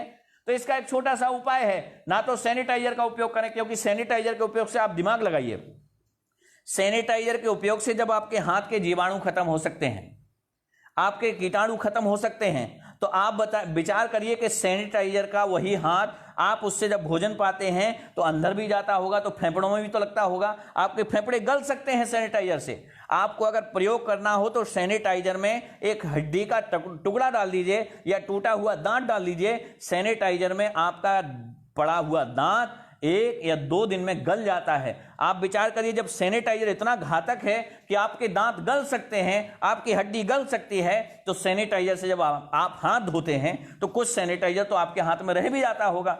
और वही उसी हाथों से आप जब भोजन करते हैं और जब वो भोजन सैनिटाइजर के माध्यम से या सैनिटाइजर के लगे हुए हाथों से अंदर जाता है तो बड़ा घातक, वो भी नुकसान कुछ ना कुछ करता ही होगा, लेकिन हम लोग लगाए जा रहे हैं। अब मास्क की बात करें तो मास्क पहनने की कोई आवश्यकता नहीं। विचार ये करना है कि ज्यादा से ज्यादा हम लोग किसी के संपर्क में ना आए। ये HIV जैसे छुआछूत की ही बीमारी है, ये वायु में घूमने वाला वायरस नहीं है, और ये नीची सतह पे घूमने वाला वायरस है जिसको ध्वनि के माध्यम से ही खत्म किया जा सकता है। अगर आपको कोई राष्ट्र सेवा करनी है, देशभक्ति करनी है, तो थोड़ा सा प्रयोग करिए, कपूर लाइए, कपूर को चौराहे चौराहे पे जलवाइए, अपने मित्रों के साथ, सखाओं के साथ, भारतीय एजेंसियां जलवाएं, प्राइवेट एजेंसियां जलवाएं, तो कपूर ज्यादा से ज्यादा चौराहों पे जलाएं, लौंग को ज्यादा से ज्यादा चौराहों पे जलाएं, लहसुन को ज्यादा से ज्यादा जो है गले में बांधें, लहसुन के आसपास रहें, उसकी सुगंध लें, जेब में भी रख लें। ये सैनिटाइजर की आवश्यकता नहीं है। ये इस तरह का वायरस है कि लहसुन की सुगंध से दूर हो सकता है, कपूर के उठने वाले धुएं से दूर हो सकता है, हवन के उठने वाले लौ से खत्म हो सकता है, और ध्वनि के विस्तारक यंत्रों से भी ये खत्म हो सकता है। इसलिए आप सब आवश्यक रूप से, अगर जिनको ये लगता भी हो कि हमें कोरोना है और जिनकी रिपोर्ट नेगेटिव आई भी हो, तो उनसे मैं एक छोटा सा सुझाव देके जा रहा हूं, बस बहुत ज्यादा समय नहीं लूंगा। एक छोटा सा सुझाव आप लोग को देके जा रहा हूं कि आप लोग को अगर कोरोना हो गया है, नेगेटिव रिपोर्ट आई है या नहीं आई है, आपके रिश्तेदारों को किसी को हुआ है, तो आप अपने रिश्तेदारों को एक सूचना करिए कि जो व्यक्ति को कोरोना हुआ है उसका वेट करवाइए, उसका वजन करवाइए कि उसका वजन है कितना। अगर उसका वजन मान लिया जाए 70 किलो है, और एक स्वस्थ व्यक्ति का वजन लगभग, वैसे तो लंबाई के हिसाब से वजन होना चाहिए, लेकिन एक स्वस्थ व्यक्ति का वजन 70 किलो यदि है, तो आप 3 दिनों तक उनको कहिए भोजन ना लें। 3 दिनों तक छोटा सा प्रयोग करना है, 3 चरण में प्रयोग करना है। पहला चरण, डिवाइड बाई 10। आप 10 में डिवाइड करेंगे 70 को तो कितना बनेगा? 7। तो आप उनसे कहिए कि 7 गिलास ही जूस लेना है। 7 गिलास में ही आपको तमाम पेय रस लेने हैं, जैसे मट्ठा हो गया, गन्ने का रस हो गया, चुकंदर का रस हो गया, मौसम्बी का, संतरे का रस हो गया, इत्यादि 7 गिलास कोई भी रस आप पान करिए। आपको भोजन नहीं पाना है। कोई नहीं मरेगा कोरोना से। और अभी भी जो कोरोना से मरे हैं चीन के अंदर, इंटेलिजेंसी की रिपोर्ट आई है, जब PM रिपोर्ट आई है, तो कोई भी व्यक्ति कोरोना से नहीं मरा है। किसी को पहले से बीमारी थी, किसी को घातक बीमारी पहले से थी, किसी को अभी हो गई थी, लेकिन कोरोना का नाम दिया गया है। और आपको बता दूं, कहा कि 60 से ऊपर वालों को कोरोना हो सकता है, तो क्यों 60 से ऊपर वालों को क्यों होगा? क्योंकि आपको बता दूं, उनकी रोग प्रतिरोधक क्षमता कम हो जाती है। बुजुर्ग लोगों की रोग प्रतिरोधक क्षमता इतनी कम हो जाती है कि वो रोग से नहीं लड़ पाते, और जब रोग से नहीं लड़ पाते तो मारे जाते हैं। इसमें कोई बड़ी बात नहीं है, बुजुर्गों का मरना कोई घातक नहीं है। बुजुर्ग अपनी स्व बीमारी से मरते हैं, स्वतः ही बीमारी उनको कोई ना कोई होती है। एक उम्र होती है 50 के बाद रोग प्रतिरोधक क्षमता कम हो जाती है, और जब रोग प्रतिरोधक क्षमता कम हो जाती है तो वो स्वतः ही मारे जाते हैं। कहीं ये रोग, कहीं वो रोग, बहुत सारे रोग उनके शरीर के अंदर जन्म जाते हैं। तो मैं आपसे बता देना चाहता हूं कि अगर किसी को कोरोना है, नेगेटिव रिपोर्ट भी आई है, तो उनको 3 ही काम करने हैं। पहला चरण तो यह है कि आप उनकी आयु, आप उनका वजन करवाइए। वजन अगर उनका 70 किलो है तो डिवाइड द 10 आप उनका 10 से डिवाइड करवाइए, 70 का तो 7 हुआ, तो उनसे कहिए कि 7 गिलास आपको सिर्फ जूस पीना है। उस जूस में पेय में नारियल का पानी भी पिला सकते, 1 गिलास गन्ने का जूस भी पिला सकते, 1 गिलास संतरे का जूस भी पिला सकते, 1 गिलास मट्ठा भी पिला सकते हैं। रात्रि का समय है तो 1 गिलास दूध भी पिला सकते हैं। तो आपको कुल मिलाकर के 7 गिलास पहले दिन उनको दूध या अन्य पेय सामग्री का पान कराना है, इसके अलावा कुछ नहीं। फिर दूसरा चरण, दूसरे दिन आप विचार करिए कि आपका वेट अगर 70 किलो है तो डिवाइड द 20 करना है। 70 किलो में डिवाइड जब हम 20 करेंगे तो बनेगा 350 ग्राम के आसपास। और जब लगभग डिवाइड 20 करेंगे तो बनेगा कितना बन रहा है, डिवाइड 20 में 70 का 35, यानी 3 ग्राम, 350 ग्राम कुल मिला के। तो 350 ग्राम आपको दूसरे दिन सिर्फ टमाटर और खीरा खाना है। 350 ग्राम आप खीरा और टमाटर खाइए, इसके अलावा कुछ नहीं। एक प्लेट में आप लगभग टमाटर लेंगे, और कितना बना, 3 किलो, 3.5 किलो, हाँ, तो 3.5 किलो तकरीबन बन रहा है। तो 3.5 किलो का जो आहार बन रहा है, उस 3.5 किलो आहार में डिवाइड हम 5 करेंगे। डिवाइड जब 5 करेंगे तो उसका 1/5 हिस्सा, 3.5 किलो का जो 5वां हिस्सा है उसमें हमें खीरा खाना है, टमाटर खाना है। और हम सीधा कर दें 70 में डिवाइड इन 5 कर दें, 70 में डिवाइड ऑफ 5 जब करेंगे तो 350 ग्राम बनेगा। 350 ग्राम आपको टमाटर और खीरा पाना है। और एक चरण जो कल जो आपने किया था, 7 गिलास दूध पिया था या 7 गिलास पेय पिया था, तो 7 गिलास पेय आपको दूसरे दिन भी जारी रखना है। लेकिन दूसरे दिन कुछ चीजें जो बढ़ानी है, आपको डिवाइड 5 करना है 70 में, तो लगभग 300 ग्राम आपको खीरा ककड़ी खानी है। फिर तीसरा चरण भी इसी तरह से करना है। तीसरा दिन जब आए तो डिवाइड बाई 30, जैसे आपका वेट 90 किलो है, कई लोगों का 90 है, किसी का 80 है, किसी का 70 है, 60 भी है, लेकिन मैं 90 अगर देखता हूं। अगर आपका वजन 90 किलो है और आपने डिवाइड बाई 90 किया, तो डिवाइड बाई 30 किया, तो लगभग आपका वजन कितना भैया, 300 ग्राम तकरीबन, हाँ 30, हाँ, तो आपको 30 का भी 10% करना है, तो 300 ग्राम बना। तो 300 ग्राम में पहले खीरा ले ही रहे थे, 350 ग्राम में खीरा टमाटर ले रहे थे, 7 गिलास में आप पेय ले रहे थे, तो पहले दिन भी 7 गिलास पेय लेना है, दूसरे दिन आपको 7 गिलास पेय तो लेना ही है, साथ में 350 ग्राम खीरा और टमाटर लेना है। जब तीसरा चरण आए, तीसरा दिन आए, तो तीसरे दिन में 7 गिलास आपको जो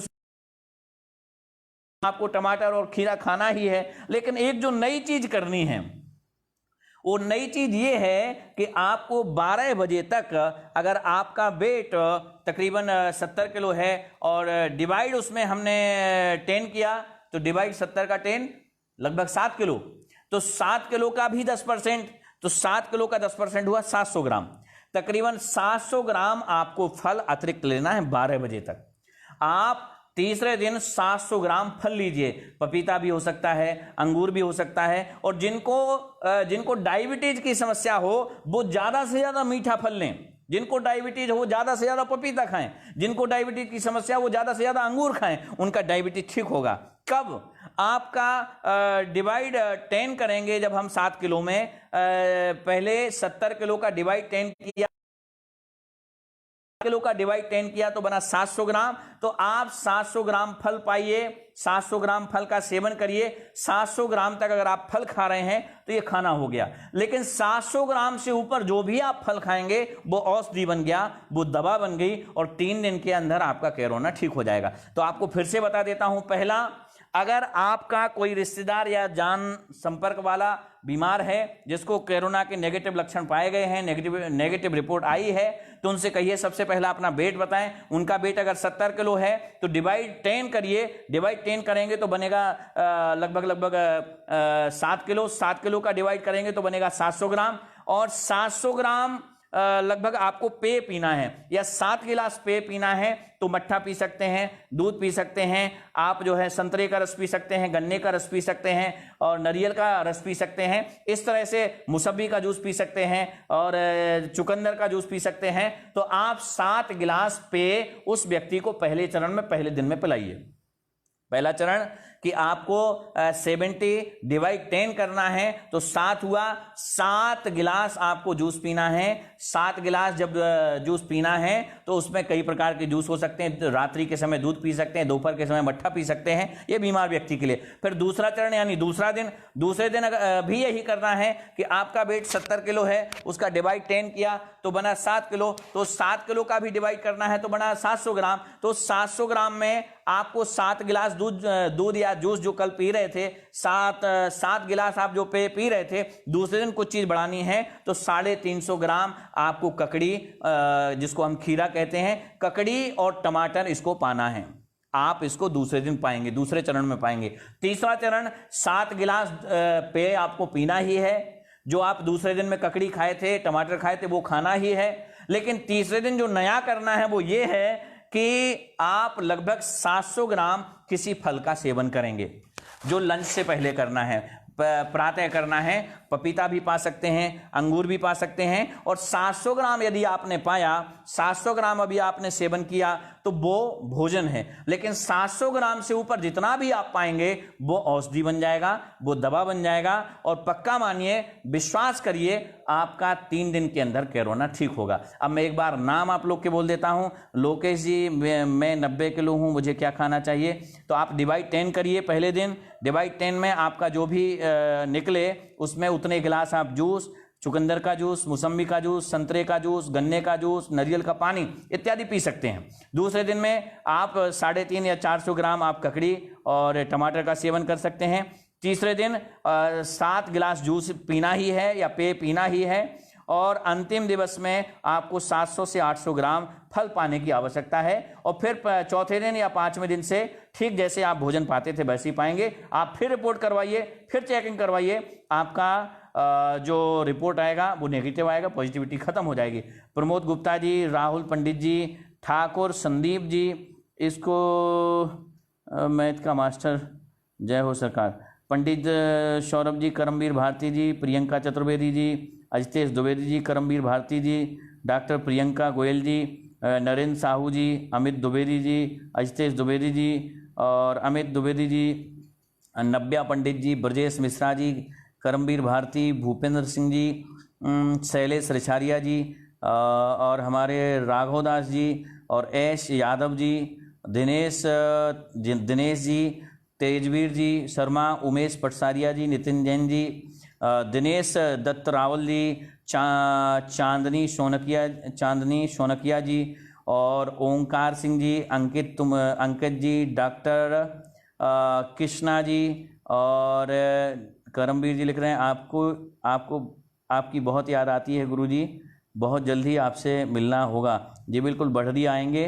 बिहार निवास घोष जी और भागलाल लोधी जी, क्या लिखा है, हनुमान राम जी, वेरी नाइस जी सरकार, और बबलू जी, रमेश जी, तेज प्रताप जी, अजितेश जी, अर्जुन ठाकुर जी, रमेश चौधरी जी, नीलेश परिहार जी, नीलेश पाटीदार जी, क्षमा करना, डॉक्टर दिनेश कुमार जी, मेघा जायसवाल जी, वीरेंद्र जहांगीर जी, निवास घोष जी, देव जी और हमारे प्रणव जायसवाल जी, रजनी चोपड़ा जी, करमवीर जी, अस्तीश जी, नीलू महाराज जी, मानस बादल जी, आपका भी बहुत बहुत स्वागत है। हमारे मानस जी भगत सिंह टीम से हैं, आपका बहुत धन्यवाद है। और बजराम दोषी जी और अजितेश जी और इंद्र, क्या लिखा है, इंद्रनील जी, आप सबका बहुत बहुत धन्यवाद है। अंजनी यादव जी और हमारे अंजनी यादव जी, बहुत बहुत धन्यवाद। कृष्णकांत जी, आप सबका बहुत बहुत धन्यवाद है। और आपको जाते जाते छोटा सा एक सुझाव दे के जाना चाहता हूं कि भविष्य के व्यवसाय को थक गया हूं। भविष्य के व्यवसाय को सुरक्षित करने के लिए आपको भयभीत किया जा रहा है, आपको बलगलाया जा रहा है, और कुछ भी नहीं है। भविष्य का व्यापार इनका सुरक्षित हो सके, भविष्य में इनकी दुकान बहुत अच्छी चल सके, भविष्य में इनका काम अच्छा चल सके, तो ये लोग इस तरह का काम कर रहे हैं। 1928 में बर्लिन विश्वविद्यालय में और वैवस्वत पुराण में कई प्रकार के लेख हैं कि भारत पहले ही इतना गर्म देश है, भारत इतना संपन्नशाली, आर्यवेद के माध्यम से तो है ही है, लेकिन प्राकृतिक रूप से भारत बहुत संपन्न देश है। भारत इतना संपन्नशाली देश है कि औषधीय प्रयोग यहाँ करने ही नहीं होते। सुबह से निकलने वाला सूर्य ही हमारी इतनी दवाइयाँ कर देता है, इतना इलाज कर देता है कि हमें किसी प्रकार का वायरस इन्फेक्शन हो ही नहीं सकता। इसलिए आप सभी से आग्रह है कि जिनको थोड़ा बहुत भी लगे कि हमारे अंदर ये संक्रमण फैल रहा है, तो वो ज़्यादा से ज़्यादा धूप में रहें, ज़्यादा से ज़्यादा धूप के संपर्क में रहें। और वैसे भी अब धूप तेज होने लगी है तो संक्रमण का खतरा बिल्कुल भी नहीं है। और अगर है भी तो हमारे प्रधानमंत्री जी का सम्मान भी हम बहुत करते हैं, क्योंकि वो बहुत बारीकी से किसी विषय पे आते हैं। रोहित रिछारिया जी, नरेंद्र सिंह जी, और हमारी ये कौन है, राजवंत राजपूत जी, जय हो गुरुदेव, जय हो भैया। नरेंद्र सिंह जी, जय श्री राम जी, रोहित रिछारिया जी, जय हो आरुष महाराज जी, जी सरकार।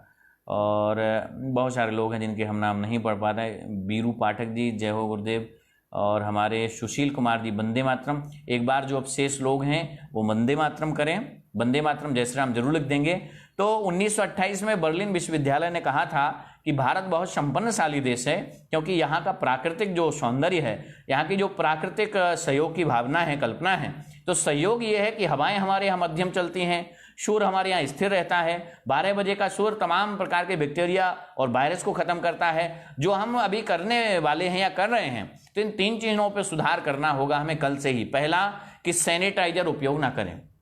जो लोग कह रहे हैं कि सैनिटाइजर से ही हाथ धोएं, सैनिटाइजर का ज़्यादा से ज़्यादा उपयोग करें, तो मैं पहले भी बता चुका हूं वीडियो में कि सैनिटाइजर का उपयोग हड्डियों के लिए इतना घातक है, हमारी देह के लिए इतना घातक है कि हमारे अंदर कोई नया रोग पैदा हो सकता है। जिस प्रकार से हम लोग ने उस समय डीटी छिड़काव किया तो कई रोगों को बचाने के लिए, हैजा आदि को बचाने के लिए, महामारी को बचाने के लिए डीडीटी का प्रयोग किया था। तो डीडीटी प्रयोग से हैजा तो बंद हो गया, महामारी तो बंद हो गई, लेकिन एक नई बीमारी ने जन्म लिया था, जो 30 सालों बाद पता चला इंटेलिजेंसी की रिपोर्ट में कि डीडीटी छिड़काव से तकरीबन पोलियो जो नया जन्म हुआ था, पोलियो जो रोग तैयार हुआ था, वो उसी डीडीटी छिड़काव से हुआ है। इसलिए सैनिटाइजर का कम से कम प्रयोग करें, और बल्कि हो सके तो बिल्कुल भी मत करिए। दूसरा, मास्क का प्रयोग ना करें। मास्क को धारण करने से श्वसन हमारी अधूरी रह जाती है, श्वास की पल्स पूरी नहीं हो पाती है, इसलिए हृदयघाती बीमारी कोई हो सकती है।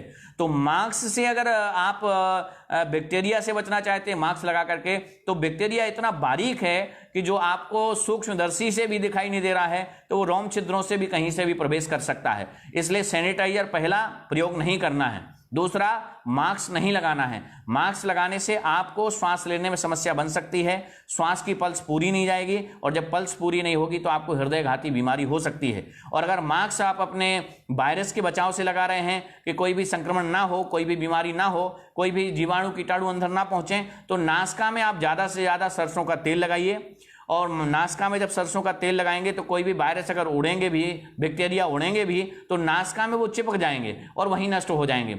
और अगर आप मुख की बात करें तो मुख में, तो हमारे मुख में लार होती है, छार इतना होता है कि ईश्वर ने बना के ही भेजा है कि हमारे मुख की जो छार है, तो उड़ने वाले बहुत सारे जीवाणु कीटाणु इसी में फंस के मर जाया करते हैं, जिसका नुकसान नहीं है। लेकिन आपको बता दूं, सैनिटाइजर का जो उपयोग आप हाथों में कर रहे हैं, तो हाथों में बहुत सारे फ्रेंडली जीवाणु होते हैं।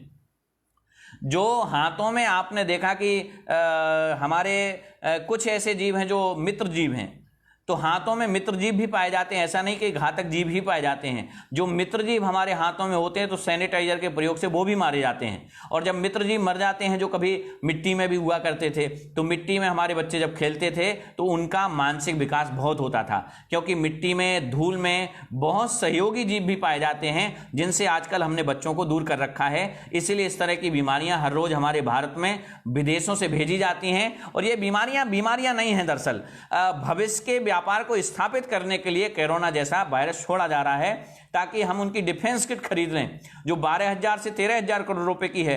जिस प्रकार से HIV की किट हमने खरीदी थी अमेरिका से, और उस समय 23,000 करोड़ रुपए की खरीदी थी, और आज तक उनसे हम वैक्सीन खरीद रहे हैं। और हर साल वैक्सीन पे हम तकरीबन 23,000 करोड़ रुपए, जो एक भारत सरकार का फंड है, विदेश जाता है, US जाता है, अमेरिका जिसको हम कहते हैं, अमेरिका में ये सारा फंड जो है चला जाता है। और जिसके कारण हम लोग जो है आज भी 2 साल के बच्चे को भी HIV टीका लगवाते हैं, HIV एड्स का टीका लगवाते हैं। तो आप विचार करिए, एड्स एक बीमारी है, HIV एक वायरस है, लेकिन इस दोनों को एक कर दिया। और उस समय भी HIV से मरने वालों की संख्या ज्यादा नहीं थी, लेकिन इस तरह के इसे फैलाया गया था इस जहर को कि लोग छूने से तैयार नहीं थे, एक दूसरे को छूते नहीं थे, एक दूसरे का सामान नहीं छूते थे, एक दूसरे को मिलना नहीं चाहते थे। ये दौर आ गया था। उसी प्रकार से ये कोरोना में भी हमें बलगलाया जा रहा है, भय पैदा करके अपना व्यापार स्थापित करना चाहती हैं विदेशी कंपनियां।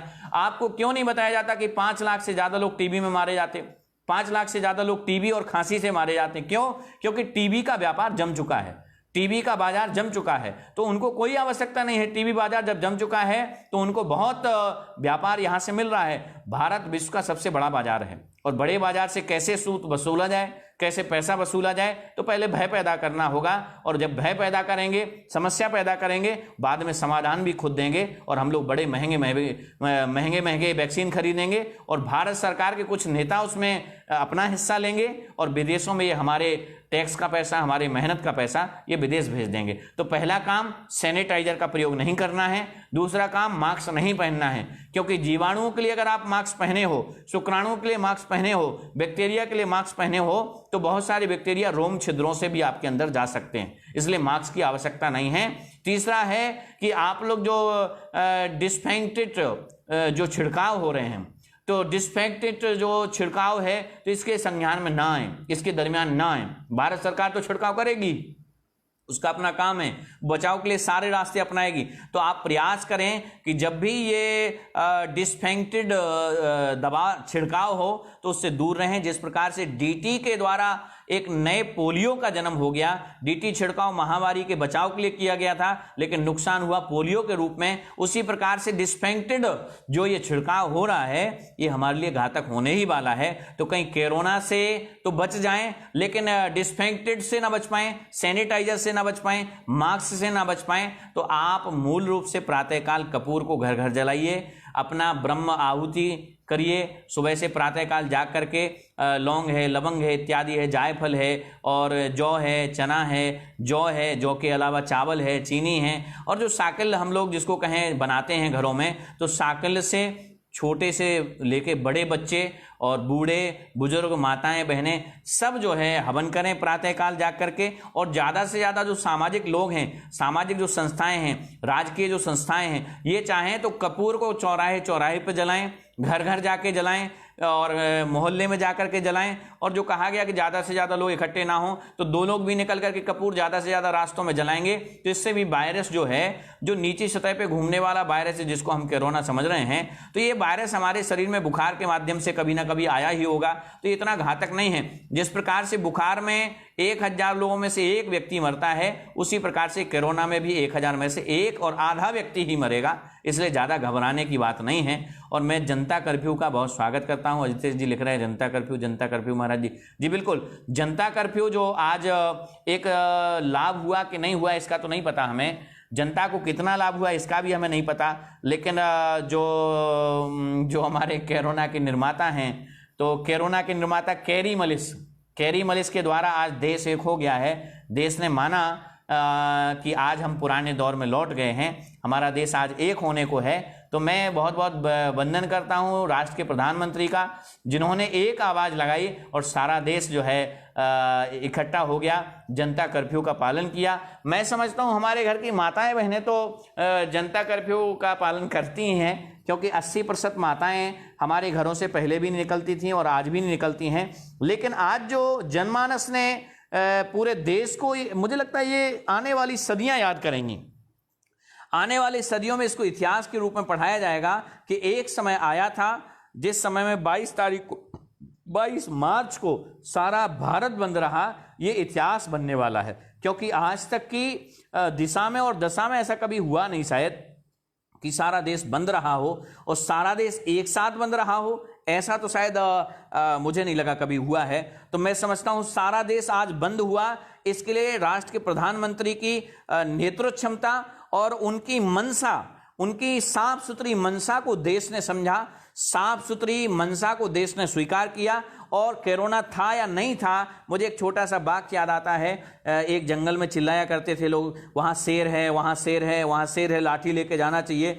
तो कुछ व्यक्ति कहते थे वहां कोई शेर वेर नहीं है, वहां बचाव का सामान लेके जाने की कोई जरूरत नहीं है। तो दूसरे महान व्यक्ति का मत था कि डंडा तो लेके जाना ही चाहिए। अगर शेर हुआ तो बचाव कर लेंगे और शेर नहीं हुआ तो डंडे का वजन कितना सा है। उसी प्रकार से राष्ट्र के प्रधानमंत्री का मानना है कोरोना एक बेहद घातक महामारी है, तो ठीक है हम उनके साथ हैं। और उनकी छोटी छोटी बारीकियां, राष्ट्र के प्रति उनका इतना चिंतन, राष्ट्र के प्रति उनका विचार, और उनका तो कोई बच्चा भी नहीं है, उनकी कोई संतान भी नहीं है, उनका कोई वंश भी आगे बढ़ने वाला नहीं है, तो उनका तो हम और आप ही वंश हैं। उस व्यक्ति का, उस महान व्यक्ति का तो हम और आप ही वसुदेव कुटुंबकम है। तो मैं समझता हूं वो रात रात भर जाग करके, रात रात भर चिंतन करके हम सबको चेतना प्रदान करता है। तो उसकी चेतना के साथ हम हैं।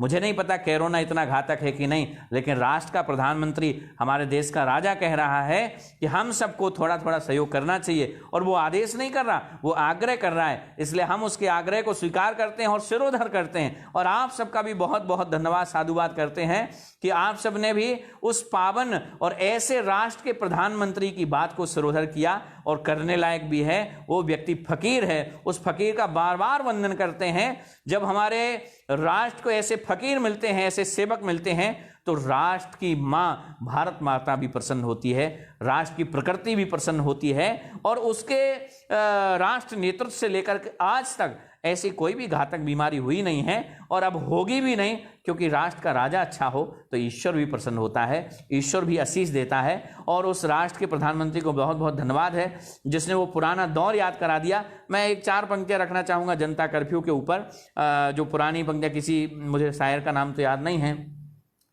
लेकिन वो पुराने समय के लिए बहुत अच्छा है। ये क्या लिख रहे हैं रोहित रिछारिया जी, अब ऐसा प्रतीत होने लगा है कि सतयुग आने को है। जी बिल्कुल लग रहा है। मैं पुरानी कुछ पंक्तियां पुराने दौर को आप सबके बीच में रखता हूं। जनता कर्फ्यू शायद इससे कुछ मिला जुला रहेगा। दिन वो भी क्या थे, दिन वो भी क्या थे, जब मिलकर देश में रहते थे। दिन वो भी क्या थे, जब मिलकर देश में रहते थे। अपनी मिट्टी की खुशबू के, अपनी मिट्टी की खुशबू के आगोश में रहते थे। दिन वो भी क्या थे, जब मिलकर देश में रहते थे। दिन वो भी क्या थे, जब हम अपने देश में रहते थे। फिर अंतरा है उसका, दादी की पहली रोटी। क्या होता था पहले घरों में, इसलिए हम सुरक्षित थे। दादी की पहली रोटी, और क्या हमने खो दिया, इस पे चिंतन करना। दादी की पहली रोटी जो गाय के नाम की होती, और आखिरी रोटी उनकी खाता था गली का मोती। और आखिरी रोटी उनकी खाता था गली का मोती। नंदू भी ठीक समय पर दरवाजे पे आता था। नंदू भी ठीक समय पर दरवाजे पर आता था। अपने हिस्से का खाना, अपने हिस्से का भोजन वो भी तो पा जाता था, वो भी तो पा जाता था। घर आंगन दरवाजे में बकरी पाली जाती थी। चूटियों के बिल के अंदर शक्कर डाली जाती थी, शक्कर डाली जाती थी। हम बच्चे सब करने के आदेश में रहते थे।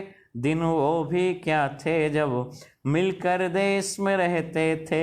दिन वो भी क्या थे जब हम अपने देश में रहते थे। और एक और अंतरा है, वो घर का कच्चा आंगन ऊपर से बरसता सावन। वो घर का कच्चा आंगन ऊपर से बरसता सावन। और किसी वो मामूली सा बिछोना और जाकर छत पर सोना। किसी परी की कोई कहानी, किसी जिन्न का जादू टोना। किसी परी की कोई कहानी, किसी जिन्न का जादू टोना।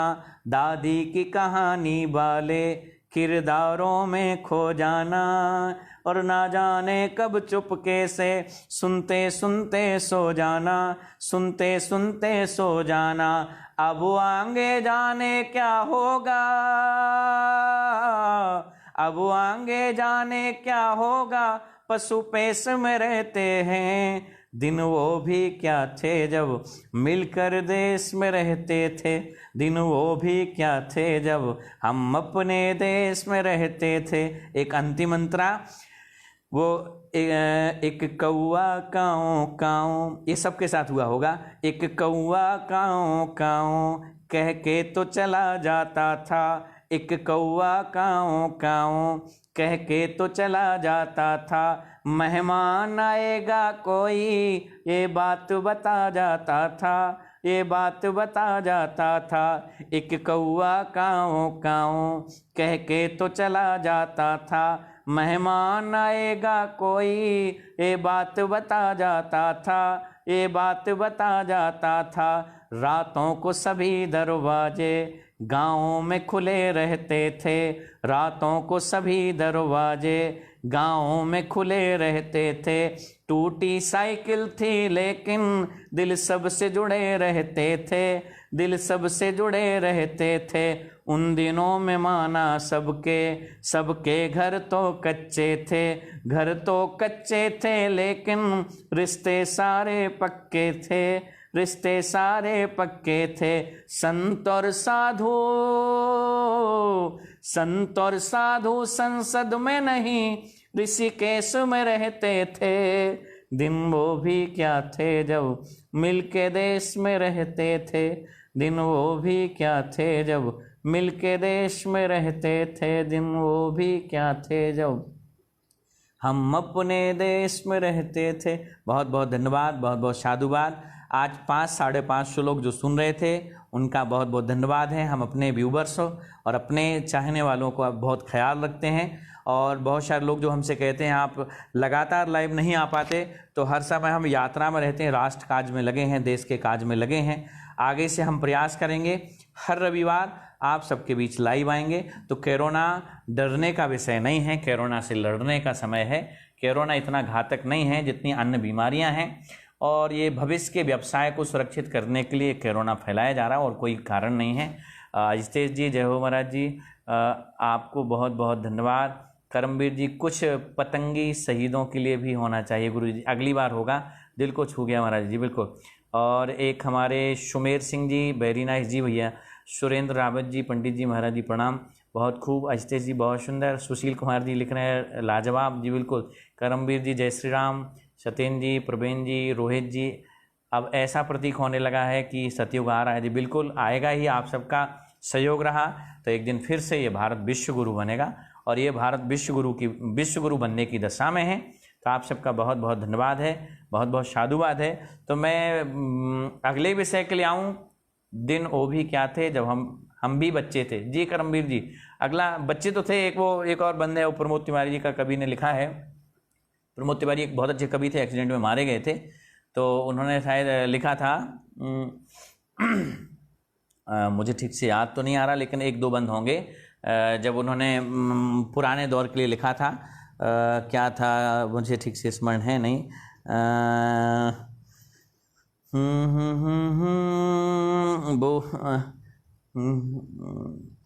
वो कुछ चूरन की पुड़ियों से संबंधित था, किसी को वैसे याद नहीं होगा क्योंकि वो उन्होंने ज़्यादा कविताएं की हैं, लेकिन ज़्यादा कविताएं उनकी लोगों तक नहीं पहुंच पाई हैं या पहुंची हों मुझे नहीं पता है। तो प्रमोद तिवारी ने बहुत अच्छा लिखा था और वो बच्चों के लिए लिखा था। अगली बार शायद वीडियो में हम आएंगे तो ज़रूर जो है वो आप लोगों के बीच में रखेंगे।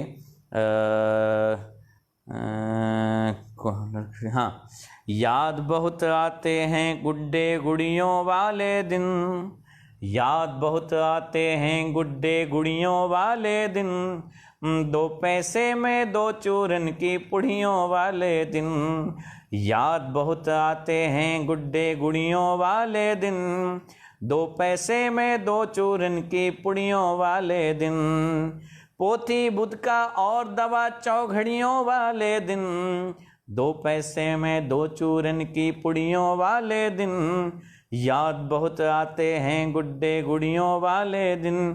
फिर एक अगला अंतरा था उसका, पनवाड़ी की चढ़ी उधारी घूमे खूब निठल्ले, पनवाड़ी की चढ़ी उधारी घूमे खूब निठल्ले, और हाट कोई जो छूट न जावे टका नहीं है पल्ले, पनवाड़ी की चढ़ी उधारी घूमे खूब निठल्ले, और हाट कोई जो छूट न जावे टका नहीं है पल्ले, कॉलर खड़ी किए हाथों में घड़ियों वाले दिन, कॉलर खड़ी किए हाथों में घड़ियों वाले दिन, याद बहुत आते हैं गुड्डे गुड़ियों वाले दिन, याद बहुत आते हैं गुड्डे गुड़ियों वाले दिन। ये बहुत सारी यादें हैं जिसको हम आगे वीडियो में कभी ना कभी लाएंगे। तो कोरोना से डरने की नहीं, लड़ने की ज़रूरत है। और कोरोना कोई घातक बीमारी नहीं है, 1000 लोगों में कोई एक व्यक्ति मरेगा। तो मैं आप सभी से विदा लेता हूं। बहुत बहुत धन्यवाद करता हूं आप सबका जो जुड़े। 500 साढ़े 500 लोगों को प्रणाम, बहुत बहुत वंदन। और जो अंतिम प्रतिज्ञा हम सभी करते हैं आप सभी भी करिए। मैं भारत को भारतीयता की मान्यता के आधार पर फिर से खड़े करने के काम में लगा हूं। हम सब प्रतिज्ञा करें, हम भारत को भारतीयता की मान्यता के आधार पर फिर से खड़े करने के काम में लगे हैं। वंदे मातरम, जय श्री राम। करमवीर जी लिख रहे हैं, मेरी बातें आप तक पहुंच गई, मुझे फ्री में ही आज चूरन मिल गया। गुरु जी प्रणाम जी, चरण स्पर्श, खुश रहिए। सत्येंद्र रावत जी जय हो। आज फिर सुनने को मिला आपके मुख से, जय हो जी महाराज जी। बिल्कुल, आप सभी निरंतर हमसे जुड़े रहिए। आपका बहुत बहुत धन्यवाद, बहुत बहुत साधुवाद। वंदे मातरम, जय श्री राम। अगले वीडियो में आप लोग हमें ज़रूर बताएं किस विषय पे चर्चा होनी चाहिए। वैसे हम लोग 47 की आज़ादी तक वीडियो डाल चुके हैं, शताब्दी से लेकर 47 की आज़ादी तक। अब 47 के बाद के वीडियो, जिसमें मुझे लगता है कि आने वाले वीडियो में हम लोग हिंदू कोड बिल के ऊपर बात करने वाले हैं, जो भीमराव अम्बेडकर जी के द्वारा डाला गया था, या भीमराव अम्बेडकर के द्वारा जो पारित किया गया। तो हिंदू कोड बिल में क्या नुकसान हुए, क्या फ़ायदे हुए, इस पे भी चर्चा हो सकती है, या अन्य विषयों पे भी चर्चा हो सकती है। तो आप सबसे आग्रह है कि आप सभी अन्य विषयों पे हमसे चर्चा करेंगे। वंदे मातरम, जय श्री राम। आप सभी सुरक्षित रहिए और अपना ख्याल रखिए, और हो सके तो सैनिटाइजर और मास्क का प्रयोग कम से कम ही करिए, और ना करें तो बिल्कुल अच्छा होगा। ज़्यादा से ज़्यादा आप नासका में सरसों का तेल लगा करके निकलें, और शरीर में भी नासका से लेके शरीर में भी ज़्यादा से ज़्यादा सरसों का तेल लगा करके निकलें, क्योंकि छोटे छोटे जो विषाक्त जीवाणु हैं वो हमारे शरीर में सरसों के तेल के माध्यम से चिपक जाएंगे, जो अंदर तक नहीं जा पाएंगे। तो हमारे पास आयुर्वेदीय बहुत सारे उपाय हैं जिनका हम ज़्यादा से ज़्यादा पालन करें, और घर पे अग्निहोत्र जरूर करें। ये सबसे बड़ा बचाव है, क्योंकि ये नीची सतह पे जो वायरस घूम रहे हैं इनको ख़त्म करने के लिए या तो ध्वनि विस्तारक अच्छा है, या फिर दूसरा है कि हम लोग ज़्यादा से ज़्यादा कपूर का प्रयोग करें। और जो लोग घंटे घड़ियालों का मजाक कर रहे हैं, तो वो वैवस्वत पुराण में, नारद पुराण में करके देखें। घंटे और घड़ियालों का भी वैज्ञानिक कारण है। जिनको लगता है कि वो बहुत बड़े वैज्ञानिक बन गए हैं, तो वो हमसे लाइव जो है बात कर सकते हैं, हमसे फ़ोन पे बात कर सकते हैं, हमसे व्हाट्सएप पे भी बात कर सकते हैं। हर चीज़ का वैज्ञानिक कारण है। हिंदू धर्म संस्था, हिंदू धर्म प्रवृत्ति और हिंदू धर्म की स्थापना विज्ञान को बिना छुए नहीं हो सकती है, विज्ञान के बिना नहीं हो सकती है।